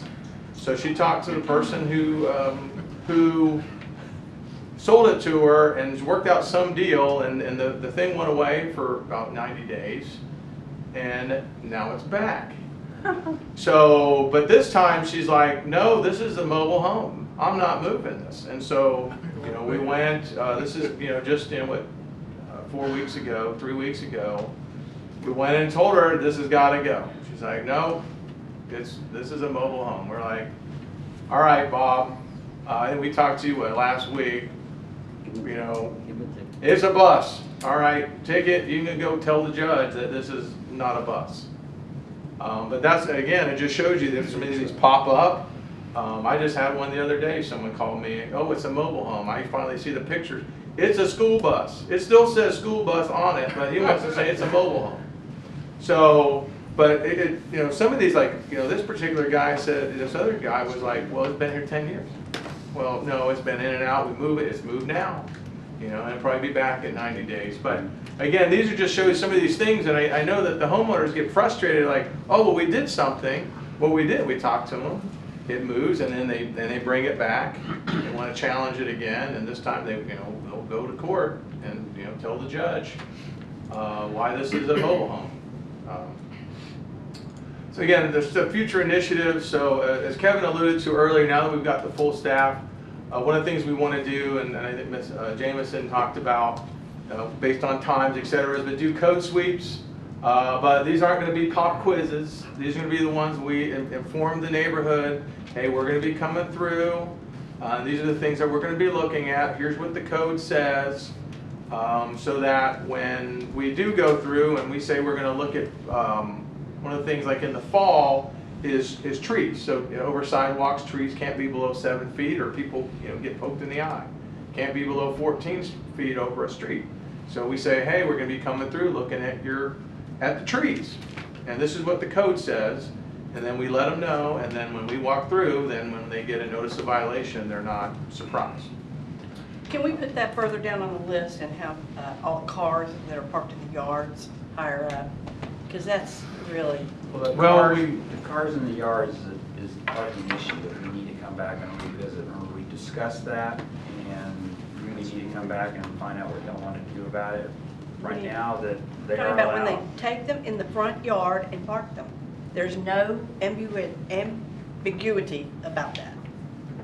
When it's closer to carry the groceries in, if I park it right here by the front door.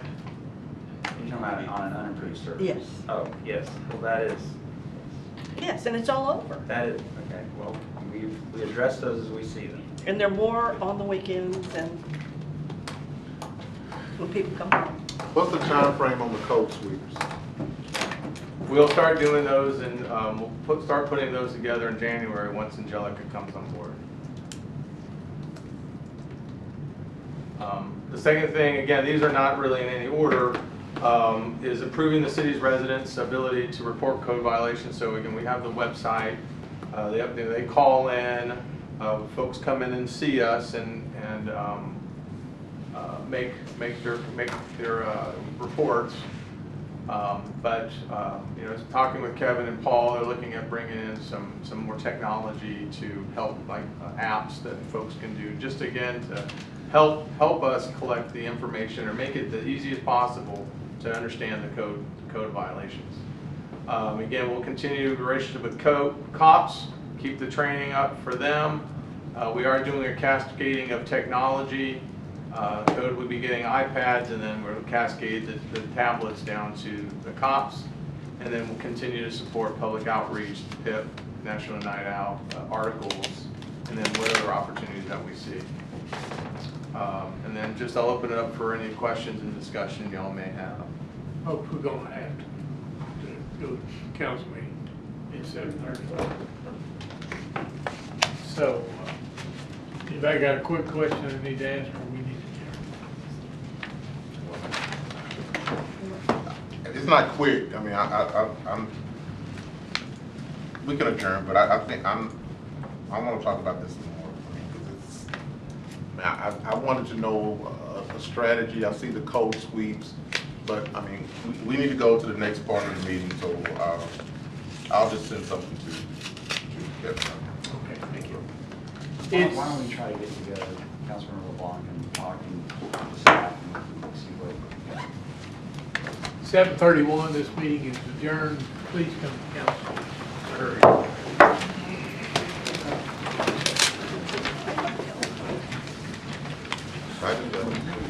Ladies and gentlemen, it's now 7:37. I'll call the city council meeting to order.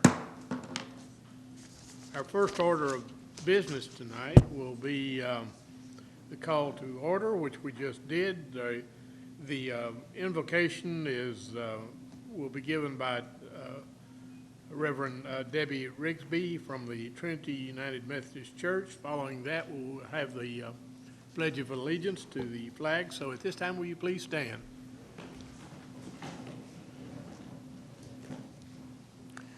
Let us pray. O Holy One, in this season leading up to Christmas, we remember your coming as a small and vulnerable baby laid in a manger. We know that we're often too busy to be still to hear your voice, or too rushed to see the need around us. Help us to be still in your presence in this moment.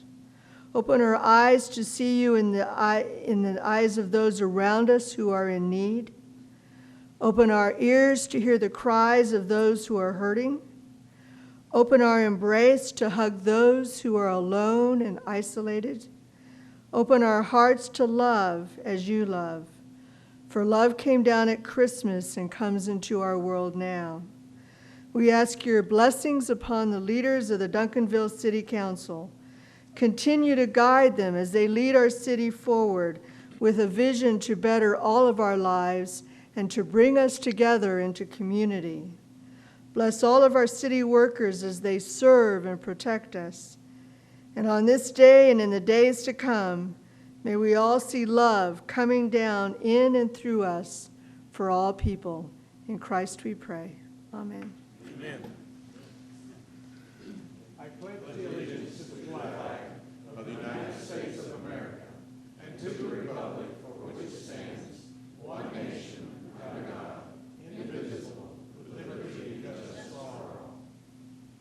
Honor the Texas flag. I pledge the allegiance to thee, Texas, one state, under God, one and indivisible.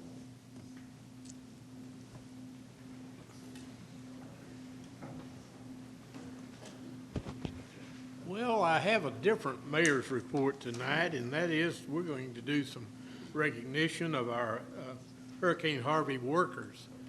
Several of us had the privilege of last week of going down to the Dallas City Council where they honored all of the people who had volunteered and worked very diligently in aiding the people from Hurricane Harvey.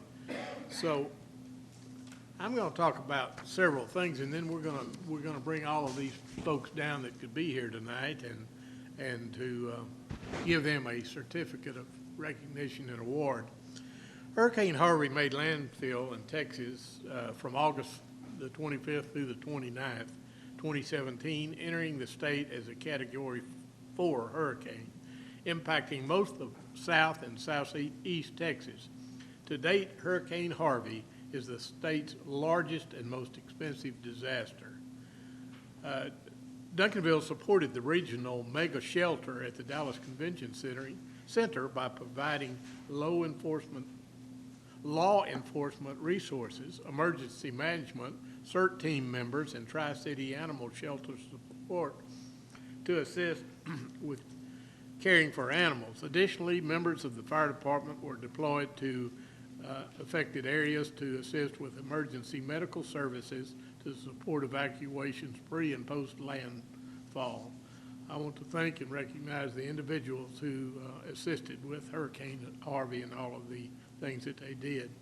One of the people that we had here was Tanya Hunter, who is our Regional Emergency Management Operations Coordinator. She was assigned into the EOC Center as a team member, and she became manager for the city of Dallas of EOC support in the entire operation. David Lee, captain EMS, and Stephen Hatley, engineer paramedic, Ken Kimona, firefighter paramedic, and Dan Kendall, firefighters. These four were deployed on August the 28th, and their engine crew was merged with one from Wichita Falls, and they formed a task force and provided medical services to communities surrounding the Houston area. Duncanville and Wichita Falls were assigned to Strike Team 115 and were originally assigned to provide emergency services to locations which were assigned to water rescue and evacuation in Conroe. And then they went on to Bridge City and several other different places. Bob Hancock, the battalion chief paramedic, Bob assisted the Texas Emergency Management Assistant Team with demobilization of apparatus, reallocation resources, and general EOC duties, and was the Port Arthur EOC liaison officer for the command staff. Tia Pettis was here in Duncanville. She's the assistant finance director. She provided a lot of time in working with the Duncanville Police Department in finance, and and was also coordinating with Dallas County. Jamie Smith was an accountant that was involved. Duncanville Police Department. There were a total of 17 officers who worked shifts during their off-duty time working in the shelters from August the 28th to September the 20th when the shelter was shut down. And they were Michelle Harris, Brett Bean, Chad Berger, Patrick Diggs, Erica Dutton, and Joe Emmett, Joshua Engel, Kamichi Johnston, Mark Levitsky, Ben Luna, Ron McCarthy, Eric Painter, Ben Shipman, Kyle Willington, Ron Wilcox, Darkus Williams, and Dirk Hutz. And then from our CERT volunteers, which were made up of people from Cedar Hill, DeSoto, Duncanville and Lancaster, Midlothian, and Red Oak. And we had Donna Broughton, Linda Higgins, Juanita Jacoby, Christina Lewis, Michael Lewis, Stephanie Lott, Christine Merkin, Ken Weaver, Pat Weaver, and William White. All of these people volunteered to their own accord to go down and assist in the efforts. Now, this proved a great benefit to the city of Duncanville in that you can take a lot of card table exercises, a lot of going to set up situations where they practice doing all of this, but this was on-the-job training.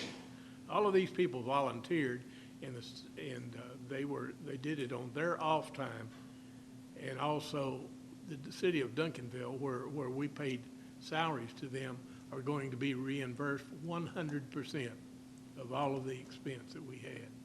So it was a great opportunity for our people to get a lot of good training, and they volunteered and used their off hours to do a lot of this. So we wanted to honor them tonight. And so I've got certificates up here, so I'm going to ask the whole crew to come on down, and we'll give out some certificates. Yeah. Sam, I need you to help.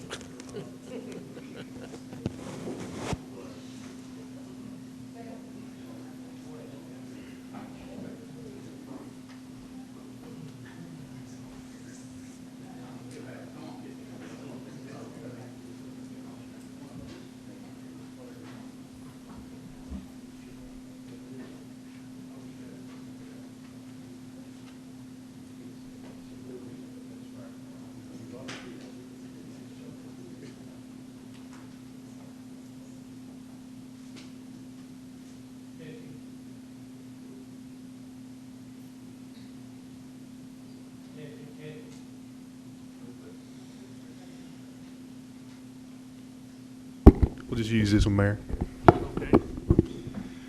All right, for our fire department responders, we went down to Bridge City.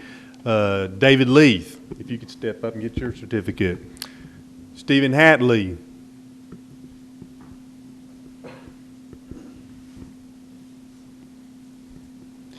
I believe Dan Kendall's not with us tonight.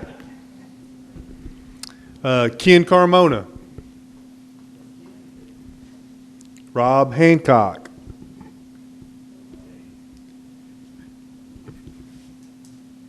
And especially Tanya Hunter. She's the one who really orchestrated a lot of our efforts with the Harvey response. You got one? For Tanya. Oh, there you go. From our finance department, they were instrumental in keeping up with a lot of these records so that the city of Duncanville could be reimbursed. If I could have Tia Pettis come down. And Jamie couldn't make it tonight, but we'll make sure that Richard and Jamie get her certificate of appreciation for all the work she did.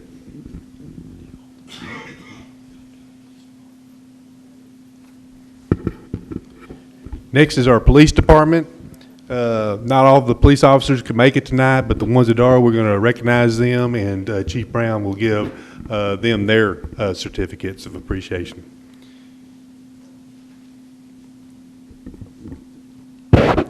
Just mention their names, then we'll hand out the certificates. Michelle Aries, Brett Bean, who y'all all know he retired the other day. Chad Berger, Patrick Diggs, Aria Dalton. I should have brought my glasses. Joe Emmett, Joshua Engel, Karanicha Johnson. Did I say that right, Chief? Mark Levigny's here. Congratulations to you, sir. He's got a double honor here tonight. This is our new assistant police chief. Our new assistant police chief. Let's give him a hand.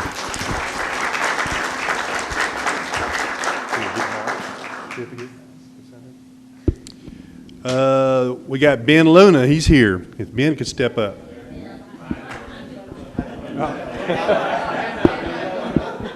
I know who Ben is. He's the guy that ducked me with Ron McCarty, Eric Painter, Ben Shipman, Kyle Welling, Ron Wilcox, Darius Williams, and Dirk Younts. Are those officers? All right, Chief Brown, I'm sure you'll get them their certificates and appreciate their work for the city of Duncanville. And then comes our CERT crews. Our CERT crews, they, like the mayor was saying, they were down there on their own time. They didn't get reimbursed for any of their stuff, so a big hand to our CERT crews.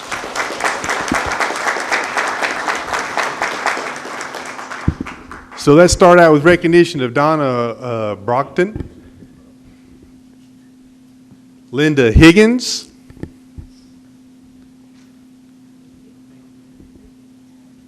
Juanita Jacoby.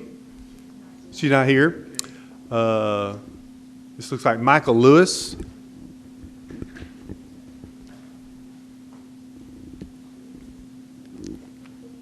Stephanie Lott. She's not here. Christine Mercano. Okay, not here. Joan Spann. Not here. Ken Weaver better be here, because I see his little wife barking in the background. Pat Weaver, my little puppy from CERT down there. And last but not least, William White.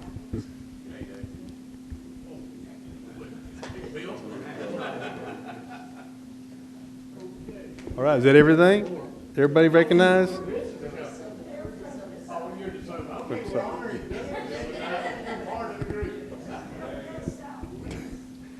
Not that anybody else deserves any more recognition. I just would like to say for my engine crews and my battalion chief who went down to the coast down there respond to help our neighbors down on the coast.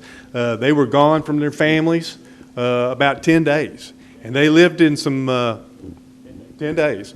And they lived in some conditions that I think a lot of y'all probably wouldn't really enjoy, like sleeping on floors with very little support for their backs. And I got an old guy here, he's 57 years old, so he's our young man right here. He's going to retire on June 21st. He's got almost 36 years in with the fire department, so that's probably going to be his last deployment. So I appreciate all my guys who went, and a big special hand to all of them, and my CERT team who went down there to the shelter process down there. They all did a great job, and they really brought a lot of honor to the city of Duncanville because of the fact how much we went out there and we helped the state of Texas and helped our neighbors down the coast. Let's give them all a big hand.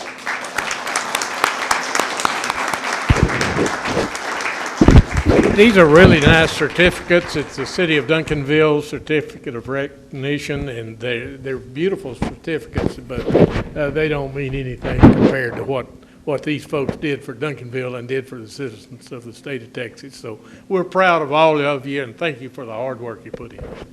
And one more person, if I could recognize, I got a new assistant chief that came in February, and he was instrumental in getting my guys to where they could go and respond. And he did a lot of work talking with the state and dealing with reimbursement to get all the reimbursement for the city. And Greg's done a fantastic job of managing this response. So if y'all don't mind giving Greg Chapin on the end there a big hand. Thank y'all very much.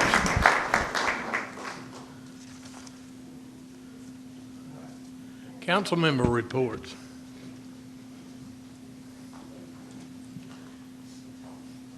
Seeing none, we'll move right on to city manager report.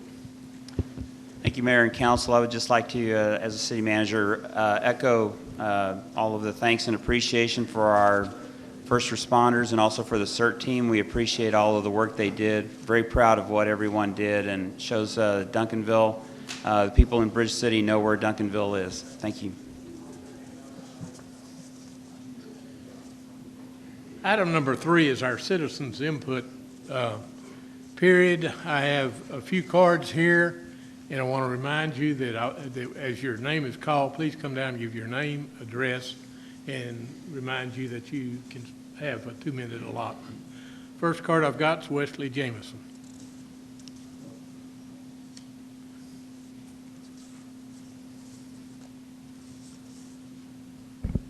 Wesley Jameson, 1214 Lady Lane. I was able to attend the DCEDC meeting back on the 14th, earlier last week, and was pleased to hear that there's going to be a fund balance of $2.4 million by the end of 2018. I'd make a suggestion that perhaps we use some of that money to pay off some of the field house debt. The field house revenues were indicated as being up, but the administrative costs were also up, which kind of made the net result a negative. So if we could use some of that windfall there from the sales tax revenues being up, I think that'd be great. But first of all, too, I was stunned when I went into the meeting to see that the individual who was the president of the DCEDC was also the president of the TIF board. I feel like that may be a conflict of interest, or at least a perceived conflict of interest, if there's ever any funds that need to be obtained from the DCEDC for the TIF board. Of course, we've been told that that won't happen because it's a self-sufficient project, that all the revenues that will be used to enhance that area will come from the increase in the property taxes there. But also, agenda item number 11 in that meeting was dealing with a proposal to add amendments restricting the city council's access to executive session meetings of the DCEDC. That bylaw has been in place ever since the inception of the board, and I really have a hard time understanding what the purpose is in trying to do that. So I'll implore the city council to vote against these amendments when it comes before the only governing board of the city, which is the elected city council, when they have a chance to turn that back. Thank you. Thank you, sir. Barbara Owens.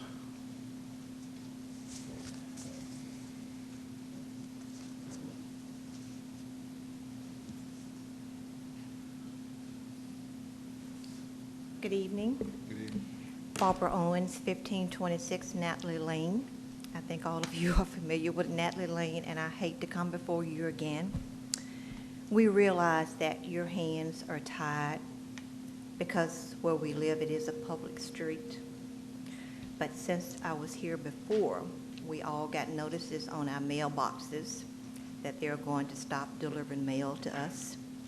So of course I went down to the code department, and I went down to the post office and begged them to give us a little while to get it straightened out. And the new person that's delivering said, okay. Now I was out in front of my house on December the 11th and taking the trash out, and the guy came up to me, no, it was the week before December the 11th, and he said, do you all not have garages on the back? Do you see what a difficult time we have getting to get your trash? And so I thought about it, and I told him, I said, yes, we do have garages, and I don't park on the front. And I pointed to where the problem was. And he said that, you know, we might have to stop picking up your garbage because we've complained too. So what I did was on December the 11th, I took pictures to show you exactly what he was talking about, because they cannot just drive and pick up our trash. The guy has to get off, and then they have to maneuver and try to get between these two trucks with the trailer on the back and try to get to us to get our trash because we're in the cul-de-sac. So anything that you can do to help us, we'd appreciate it. And, you know, we're not going to try to come down and each time, because I know your ears by now tired, and you probably don't want to see any more pictures, but pictures at least tell the story of what a hard time they're having. And our concern is that if they're having a hard time, what if somebody's house catches on fire?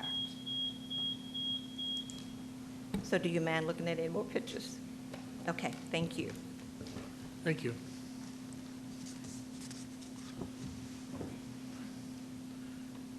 Alex Wheeler.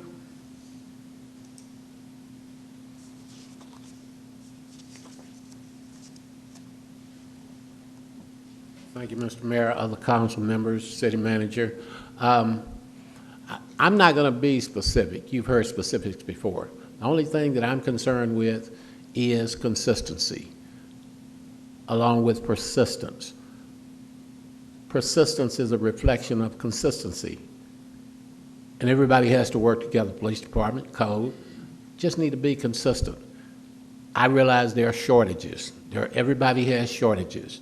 But if a particular problem exists, then those shortages have to be, so to speak, ridden in with certain demandable things that have to be addressed on a consistent basis.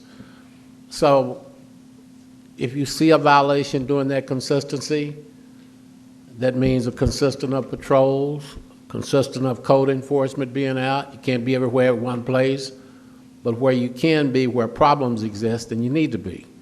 And so that's all we're asking for.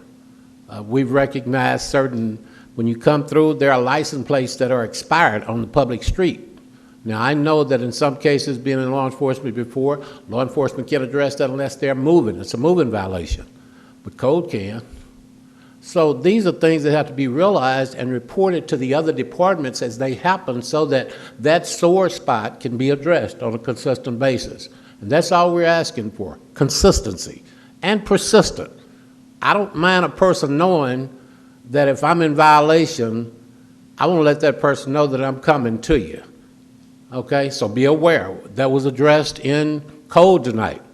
There are announced sweeps that's going to be coming. That's fine. I want you to be on alert so that you can get your business straight. Because if you don't, then the next time that I see that, I'm going to write you up. I'm going to do what is necessary to protect the interests of the residencies. Thank you. Thank you, sir. Barry Garden.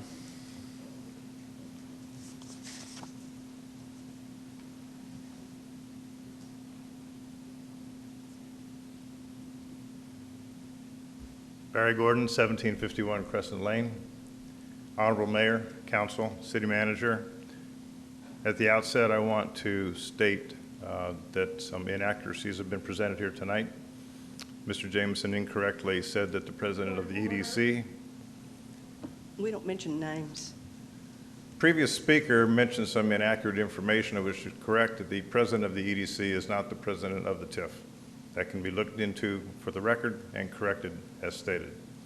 My purpose initially in coming up here is to state that I commend the city for initiating the ERP. It's a tremendous amount of work. I've been peripherally involved in ERP implementation in the past. The legacy systems that need to be implemented, the protocols, the languages, the database hooks that have to be implemented are enormous. The amount of work involved in that cannot be overstated. It's a huge amount of work. The project manager that's going to be selected to do that has a tremendous job on their hands. I have seen ERP fail, and I've seen ERP success. The issues of ERP failure means that someone did not put a server in the background to burn in the system before it went live. And I know that the city has done a tremendous amount of due diligence in putting this together, and I hope that that backup ERP system is in place and burned in before the system goes live, because if it goes down, the city will go down. I've seen industries go down. I've seen major manufacturers, multi-billion-dollar companies go down for months as a result of unsuccessful ERP implementation. Thank you. Thank you, sir. That concludes this section of the agenda. That was all the cards I had. Item number 4 is consent items. There were 2 listed, A and B. And item number A is to consider the minutes from the December 5th meeting. And item B is to consider a resolution approving terms and conditions of professional engineering services for a study of the floodplain and erosion on the 10 Mile Creek. We are pulling that so that we can receive some additional information on that, and that will be rescheduled for our meeting on January the 19th, 16th. So we have one item tonight on the consent item, and that's 4A. I'll ask the secretary to read the caption on that.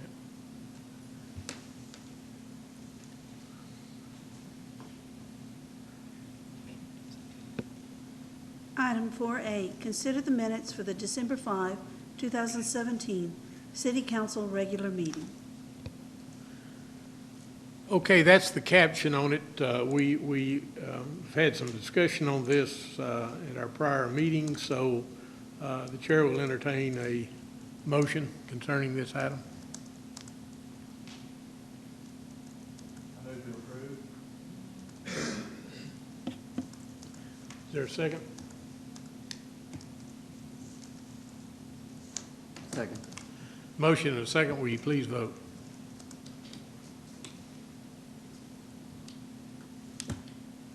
Okay, thank you very much.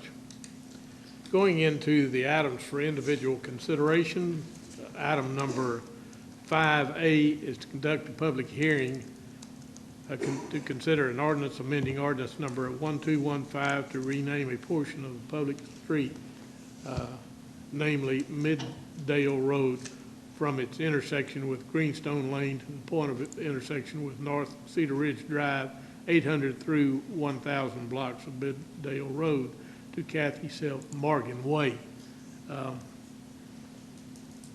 We're not going to vote on this item tonight, but we would receive some background. Can the city give us some background on that?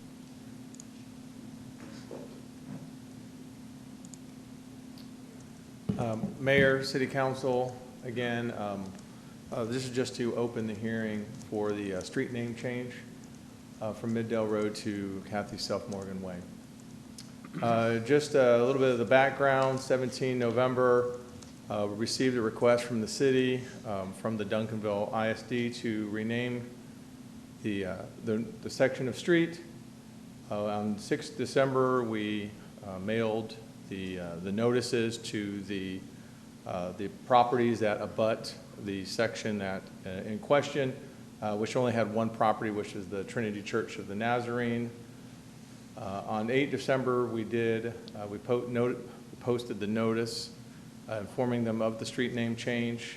On the 11th, the the school district requested that we change it to Kathy Self Morgan Way, which brings us today, which is, the open hearing subject to a follow-on revisit of this ordinance. Again, here is the street name change location.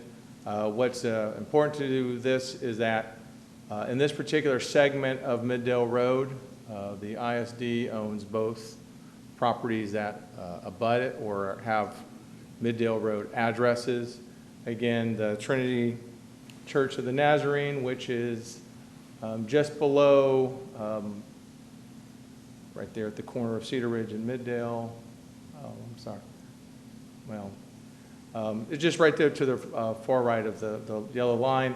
Again, they have a Cedar Ridge address, so they're not affected in terms of having to change any of their paperwork or anything else, and we never received anything from them. So again, we're moving forward with the request for street name change.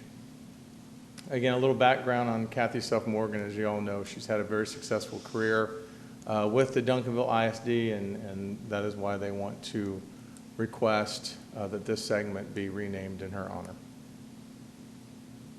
Again, our recommendation, we have, this is a two-step process, or you will see a two-step process, again, when we revisit this ordinance. In accordance with the street maintenance policy, the first thing we have to do is waive Section 3B1 of the policy because the policy states that you cannot break up a straight segment of road into parts and have different names, again, unless we waive that. But that does require 3/4 approval of the council. And then following the approval of that waiver, we would then recommend that you amend the ordinance to allow the street name change. And again, that just takes a simple majority. Subject, we'll adjust the timeline again based on the push, but the bottom line is that we need about 2 weeks to send out the letters, again, to notify the property owners. In this case, it's 2, but we've got to give them the due process. We will then install the new Kathy Self-Morgan Way signs, which are aluminum signs, 2 at the main intersection, and then a few smaller blue, like residential signs down the road. And then we will update all the official city maps. And then just here at the bottom are some examples of the signs that we see along Cedar Ridge. Subject to any questions y'all have, that concludes. This is a public hearing. We will go ahead and ask her, is there anybody for or against the renaming?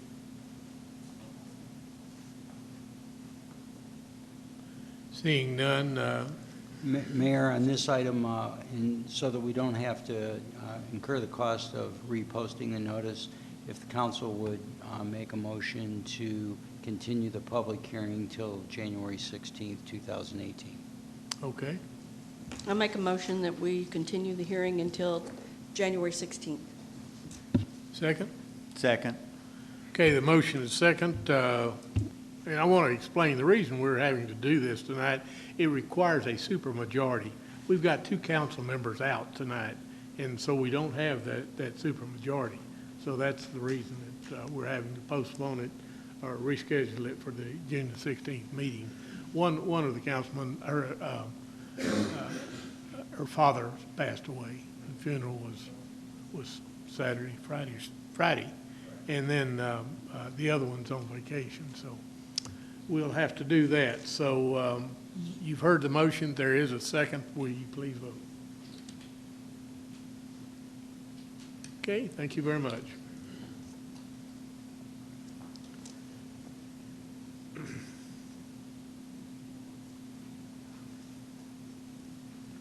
Item number 5B is to conduct a public hearing and to consider an ordinance amending LR2, local retail 2 zoning to include a SUP specific use permit to allow a party/event facility indoor only on Block A, Track 15, Fair Meadows 10 Edition, more commonly known as 626 Oriole Boulevard. Good evening, Mayor and Council. Chastity Allen Benson, City Planner. The request before you tonight is a request for a specific use permit for an event facility. This facility actually has been in operation since 2015. They had a specific use permit that was approved for 1 year with an additional 1-year renewal, and it expired in May of 2017. So the applicant is coming forward to request a renewal of the specific use permit. It was formerly a restaurant. The applicant did make some modifications when they opened the event facility to the interior of the space. They also were required with the original SUP request to install landscaping and a masonry screening wall along the eastern property line that abuts the residential district to the east. And so those improvements were made with the original SUP, so those are still in place. The parking required is 1 per 3 people. They're required 33 spaces. They have 34, which does limit their occupancy of the space to 99 people. The applicant does not serve, they do not serve alcohol because they're not permitted to under our alcohol ordinance. However, people who rent the facility can bring in alcohol. However, there's a stipulation that they have to have a TABC licensed server. The other condition as it relates to alcohol consumption is related to security being provided, that they do have to have a licensed Texas peace officer on duty whenever alcohol is consumed at an event. I think there was some discussion during the briefing, and I believe the city attorney has advised that we can make a modification to that particular condition to say that the preference would be for a Duncanville officer, but not require it to be a Duncanville officer in the event that one is not available. It wouldn't prevent events from being held. The hours of operation will continue on as previously, 7 to 12 a.m. Sunday through Thursday, 7 to 4 Friday and Saturday. The SUP, the purpose of it obviously is to allow for special conditions related to that particular use, and so those conditions are outlined in your staff report. I'll go over them briefly here as well. The applicant is requesting a 5-year time period. They had a 1 year before and it expired, so they're wanting 5 years to at least have the opportunity to continue to operate and expand their business model. And then there is an option for automatic renewal. That was not a condition that was proposed by the Planning and Zoning Commission. They just recommended a 5-year time period, which means after that 5-year time period, the applicant will have to come back before the P&Z and council for renewal. For the future land use map, the property does fall within Opportunity Area 6 of the on the future land use map of the comprehensive plan. And so this area primarily is for retail, commercial, and entertainment uses. Primarily the focus is I-20 and Camp Wisdom. This property is on Oriole, so it is off of the primary arterials, but it is still an important location within the area, but it is consistent with the recommended uses in that area. This is a location map just to show the property as it relates to the surrounding area. It is zoned local retail 2, so again, it will remain local retail 2 with the specific use permit for the events center. And this is an aerial. This is an exhibit of the floor plan. I have a few pictures from the applicant to show the space. This is the existing site plan. The landscaping and masonry wall that I mentioned on the eastern property line were installed with the original SUP. And here are some of the modifications that were made into the interior of the space. P&Z did unanimously recommend approval of the request with the conditions that are listed here, as well as the conditions that are in the staff report. The applicant did leave me a message that she had to go out of town unexpectedly, so she's not here tonight. In the event that there are any questions, I can certainly answer any questions that you may have.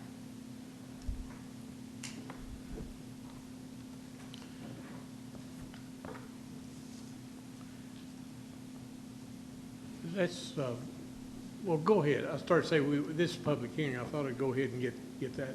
I just wanted to make one comment, and that was that if there are any violations of the 16 stipulations, then it would come back before the council before the end of the 5 years. Correct. So. Okay. Thank you. This is a public hearing, so at this time, I would like to invite anyone who would like to speak either for or against this zoning change to please come forward.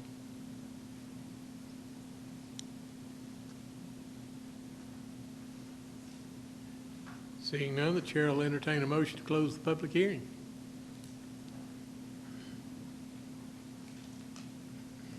I move that we close the public hearing. Motion and a second. Is there discussion, council? I have a question. Go ahead. Chastity, this got asked in the briefing session, but I thought I'd ask it out here just for the benefit of maybe somebody that wasn't there. Were there any violations during the 2 years that they had the previous? No, there weren't, and in fact, with an automatic renewal, we are required to send out notices again to the property owners surrounding that property as well and consult with the police department, and there were no issues.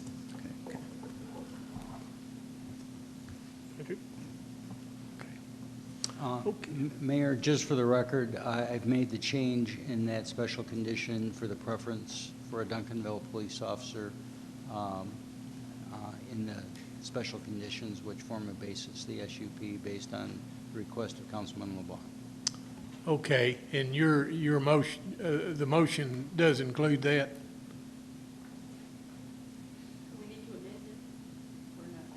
I just noted that it's in there so that when you make the motion, it will include Councilman LeBlanc's condition.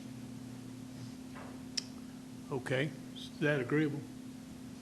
Okay, seeing no further lights, will you please vote?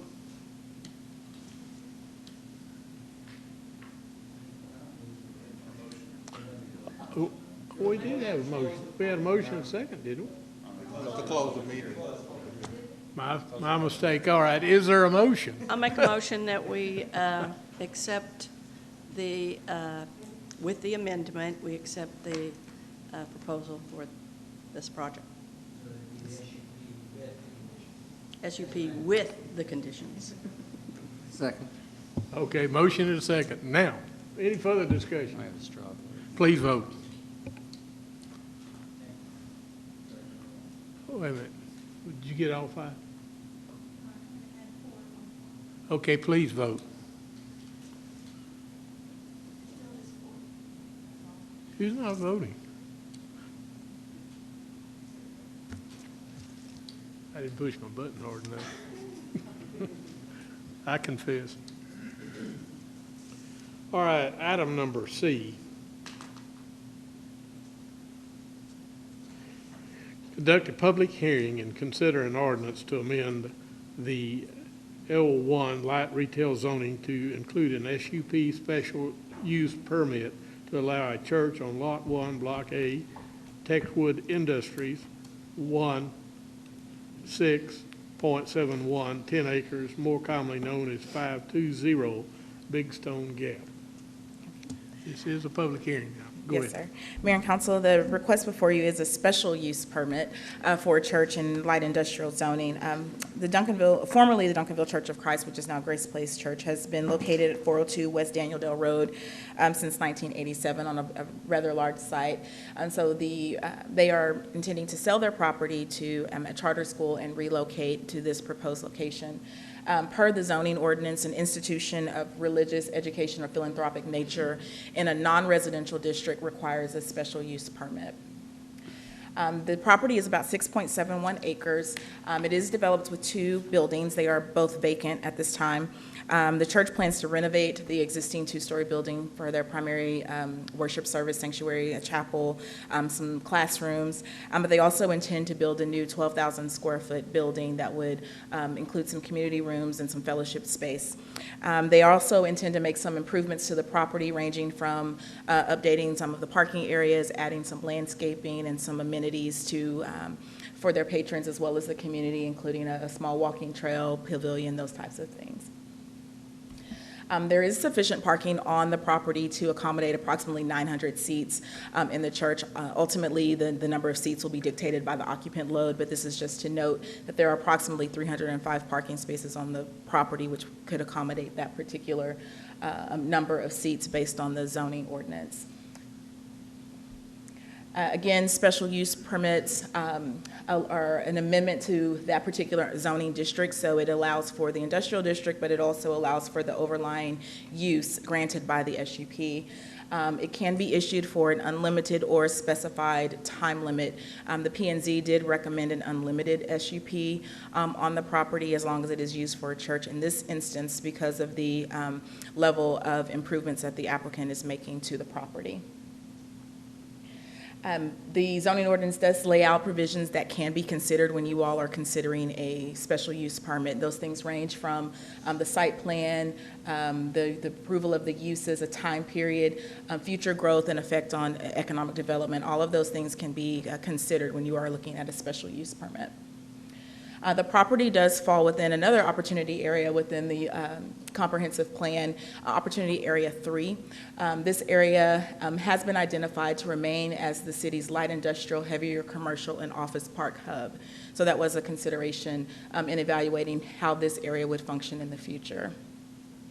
The existing development pattern is warehouse and commercial surrounding the property. There are some residential properties to the east across Santa Fe Trail and the railroad, as well as some office uses. Consideration should be given to the potential of the subject property as it relates to future land uses and the existing surrounding land uses. This is the area of request. Again, it is a 6.71 acre property, zoned industrial, surrounded by industrial uses. Here is the map. It does show the existing building. I don't have the laser pointer, but the existing building that is the larger building to the, I guess, kind of the eastern boundary is vacant, as well as a smaller, about a 1,200 square foot building that would be used for storage and their food pantry. This is a site plan reflecting some of the modifications that they will ultimately make on the property. Generally speaking, as far as building placement, the new 12,000 square foot building, which would be connected to the existing building with a covered walkway, and then some of the other amenities, the walking trail and the pavilion. This is an example of the existing floor plan. Again, a large worship area as well as a smaller chapel for things where they, for smaller funerals and things like that, they don't require the larger worship space. Second floor amenities, and a preliminary floor plan of the new building. The P&Z did unanimously recommend approval of the request with the conditions that are listed there, as well as in your staff report. They did, again, recommend an unlimited time period as it relates to the approval of the special use permit. The applicant as well as the current property owner are both here tonight, and I'll be available for questions also. Thank you. This is a public hearing, so if we have anyone who would like to speak either for or against this issuance of a SUP, please come forward at this time. Good evening, Mayor, City Council. My name is Jeff Conrad, 428 Davis Drive, DeSoto, Texas. I am one of the ministers at the Grace Place Church of Christ, and it's been my family's opportunity to be a part of the outreach of that church in this community for over 28 years. And so although we live in DeSoto, Duncanville really is, we consider Duncanville to pretty much be our home. It's an honor to stand here before you tonight on behalf of the Grace Place. It was about a year ago that we began this journey, and it was not a journey that we intended to embark upon. But in a 6-week period of time, we had 3 different charter schools to approach us to purchase our land and or our building. And so after 3 inquiries, we began to think and to consider that perhaps we might ought to consider it, especially given the fact that this had followed a period of prayer on behalf of the church where we were trying to move our hearts, move our congregants to further embrace our community. And be careful what you pray for, because we were talking about hearts and spiritual movement, but it looked like perhaps there was a different plan, a different move in place. We began looking for a new place in Duncanville, and as you know, Duncanville is pretty well built out, and we began to experience quite a bit of difficulty. Our hearts were saddened because we were afraid that perhaps we'd have to leave the city, which was not our intentions at all. We love this city. We've been involved for almost 68 years now. The church has been here, been involved with the school district extensively for the past 20 years, supporting them with $40,000 to $50,000 a year in aid in various forms. For those of you who are Scout folks, we are very active in the scouting movement, and we have the largest Cub Scout pack in the entire best Southwest cities, and the largest Boy Scout troop in the city, which involves a lot of involvement of our community. And of course, we've been very involved with the fire department. Many of the folks that we saw up here tonight, the fire department, police department, use our facility quite regularly, and it's been a blessing for them to do that. So, needless to say, we were very thrilled when the property at 520 Big Stone Gap Road came into our radar. We very quickly began to understand that there were some special considerations that would need to be made. We met with several meetings with the pre-development committees, and then, of course, with the Planning and Zoning Committee. So tonight, I would like to recommend that you join the Planning and Zoning Committee with a unanimous vote for a special use permit for the Grace Place Church of Christ to use the property at 520 Big Stone Gap for as long as we continue to operate as a church. So thank you very much for your time, and I'll be glad to address any questions as well. Thank you, sir. Thank you. Anyone else?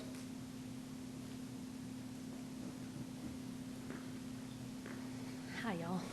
I'm Dina McFerrin. I work for Jones Real Estate, and I represented the Church of Christ, Grace Place Church, in the purchase of the building on 520 Big Stone Gap. I've been a member of the church since I moved to Duncanville in 1977. I'm kind of a backsliding member, but my mom has been steady.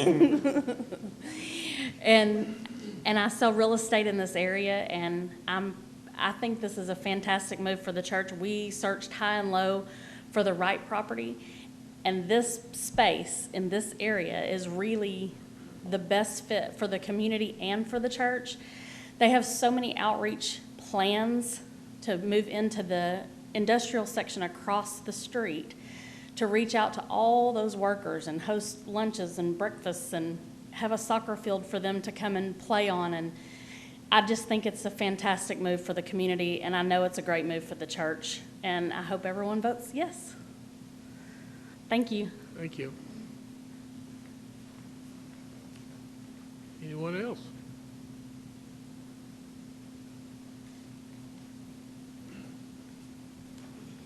I want to thank you for this opportunity. Your name, sir? My name is Stan Dacus, and I've been a member of this church for over 50 years and went to Duncanville. I currently live in Ovilla, but I'm one of the elders at our church, and want to thank you for this opportunity. We want to stay in Duncanville. We want to serve this community. We have a big heart of wanting to reach out to people, and I think the work that everybody has done to try to find this property and have tried to work with the city council and trying to find a good place where we can serve. So we want to continue doing that. And we love the Duncanville area. We think this is a great place to show Christianity to people. So we would like for you to consider to approve this. And I'd love to stay for the vote, but I have a counseling session with somebody from our membership that needs a couple of us to leave. So I don't want you to think there's a bad reason for that, but it's some church work we have to do. But thank you very much. Thank you, sir. Anyone else?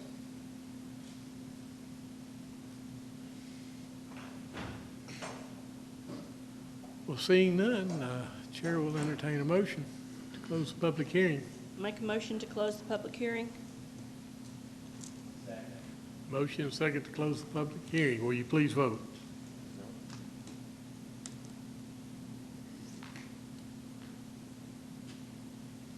Okay. The chair will entertain a motion. Move to approve. Second. Motion and a second to approve. Is there any discussion? Will you please vote? Thank you very much. And congratulations to the church. Thank you, sir. Thank you. Okay.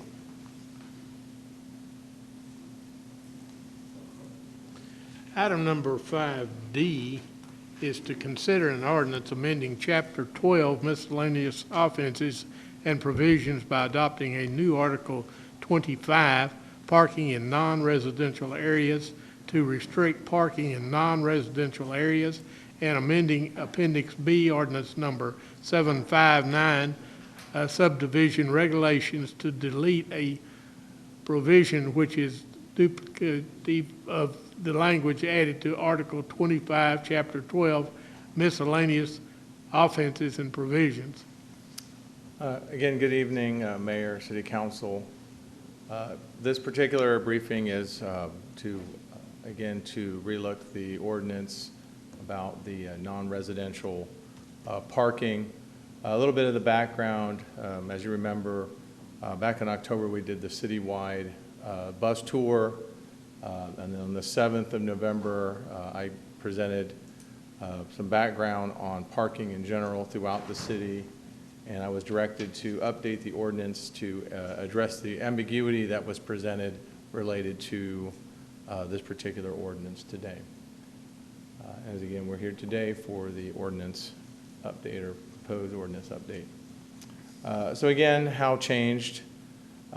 Previously,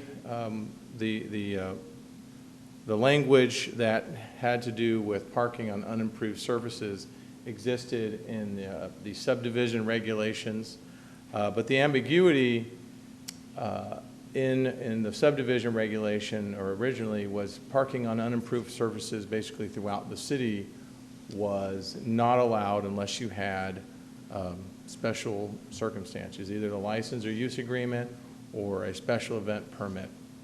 Again, this was not fully implemented because it conflicted with the residential exceptions. The residents, when you go to the residential exceptions about non or unimproved parking, it does allow unimproved parking in certain situations in the residential areas, namely the side yards behind screening, backyards, and then along like parallel parking along the side of an unimproved road or one without curbs and gutters.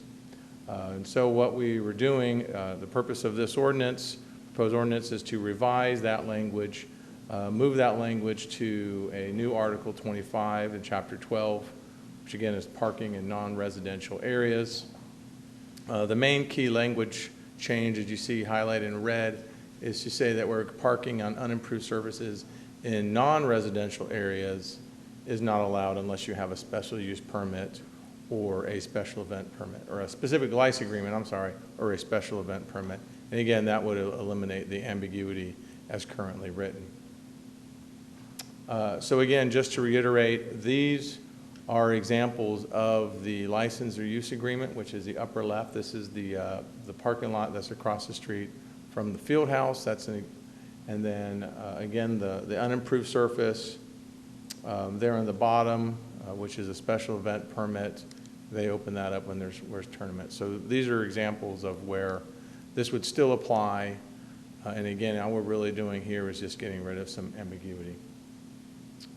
So just to run through the implementation, again, if this ordinance proposed is passed tonight, we will update the city website, do the mass blast through all our social media, through our public information officer. We'll need a whole month to send out notices in the utility bill, letting them know that the ordinance has changed. And then if we see issues with parking in these unimproved areas and unimproved surfaces in non-residential areas, they'll have a period of time where we issue warnings. And then in April, we'll start issuing notices of violation and tickets for failure to follow the revised ordinance. Subject to your questions or to the open hearing.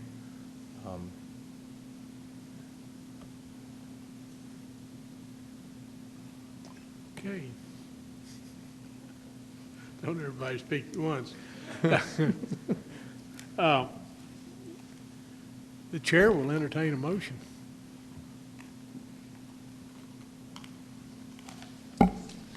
I move to approve. Second. A motion and a second. Is there any further discussion? Okay, will you please vote? Okay, thank you very much. Item number 5E is to consider an ordinance amending Chapter 19, traffic by amending Section 19-115, standing or parking of trucks, tractors, trailers, and commercial vehicles, and Article 9, truck routes, Section 19-160, definitions, and Section 19-161, restrictions, exemptions, to amend the definition of commercial motor vehicle and to revise the restrictions applicable to the operation of commercial motor vehicles. Yeah, Mayor, Council, again, for the second ordinance briefing, again, for the background, again, this was the other direction that I received from Council during our November briefing on parking.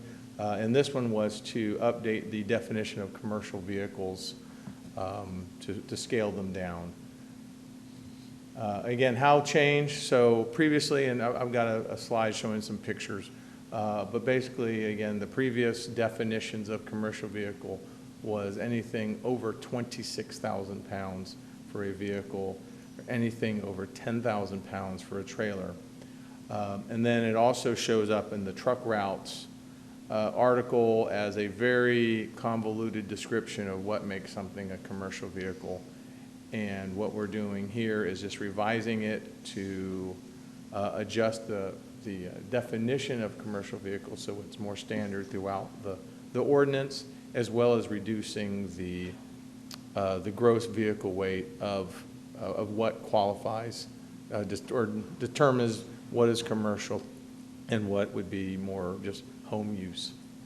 As you can see there, we're going from 26,000 pound vehicles down to 14,000 pound vehicles, and from 10,000 pound trailers to 5,000 pound trailers as the cutoff. And I'll show you some pictures. So again, previously, the box truck that you see up in the upper left-hand corner was under 26,000 pounds, which by the definitions as currently in the ordinance, is not a commercial vehicle. When I was doing my research to get these pictures, Basically, almost any U-Haul truck up to their 26-foot actually is under 26,000 pounds. So just a little bit, just to help you with the frame, the scale, which I know was something that you all had asked to sort of help frame. And then on the bottom, this is like a dump type trailer. Again, this has a gross vehicle trailer weight of under 10,000 pounds. So this is, again, is something that currently would be considered a not commercial vehicle. What we're revising it to, what we propose to revise it to, is 14,000 pounds and under is allowed in the residential areas. And what you see up here is an F-350 truck, which, you know, I know this is Texas. This is what we tend to see, you know, still drive kids to work in. But what it does get rid of is like the 450s, 650s, which were some chassis that were permissible under the previous ordinance, but did permit things like the tow truck attachments and things like that. And then again, down in the trailers, what we're looking at is just your smaller utility type trailers are still allowed, but we're really just getting a lot of the larger trailers and recognizing them as commercial vehicles. And again, the purpose was just to help you with some scale. One point of clarity is we're not changing the ordinances in terms of what is or is not allowed in with this. All we're saying is the ordinance lays out, if you're a commercial vehicle, you can do this. If you're a commercial vehicle, you can't do this. But what we're saying is when you look at that part of the ordinance and says what a commercial vehicle can or cannot do, and then you refer to the definition, that is really what we're changing, is just when I say commercial vehicle can do this or can't do this, what is it? Well, it used to be, oh, a 26,000 pound and over is commercial. Now they would look up and go, oh, it's a 14,000 or 14,001 pound and greater is really what we're changing. So again, this would be the proposed implementation subject to your approval. Again, the PIO would do the mass blast to inform the public. We would send out the utility bills. Again, it takes a month to send out the utility bills because we send them out on a cycle. And so we have to take a whole month in order to make sure that we capture all the billings for an entire cycle. Again, we would have a period of warnings that the code enforcement officers or police officer would give out, and then in April is when it would actually go into effect, where we'd actually start ticketing people. So, subject to your questions or the public. Any questions? Chair will entertain a motion.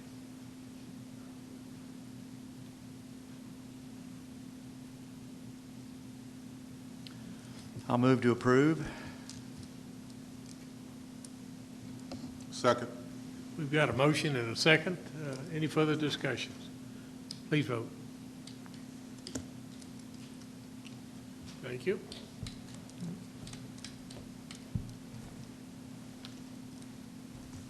Thank you very much.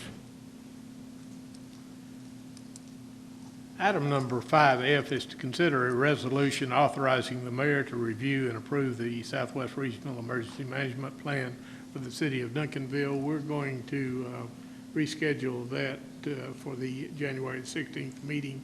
We want to have a full council here for that vote. Item number 5G is to consider a resolution appointing residents to the Duncanville Logo Design Advisory Committee. City Manager. Thank you, Mayor and Council. We've been discussing with you for some months moving forward with a branding and logo design initiative. And we discussed with you before establishing a citizen committee to take citizen input and make some recommendations to council.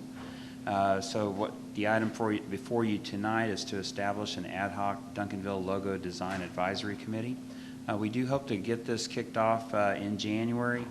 We are looking at January 23rd for a town hall meeting to take public input, so getting the committee established is a key step in that effort. We asked each of you to provide nominees, and so while we don't have 7 nominees this evening, we do have 5. So we would ask you to consider appointing those, and then we would come back at the next meeting, hopefully, to fill the remaining 2 slots. The nominees for the logo committee are Gail Sliger, Sonia Pritchard Smith, Buddy Shepard, Sharon Carter, and Linda Lydia.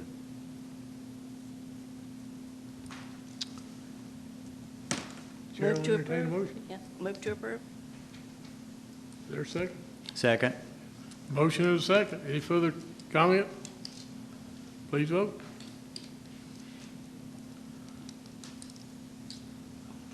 This was an agreeable council tonight. So. That was the last item on our agenda, so at 8:44, we stand adjourned.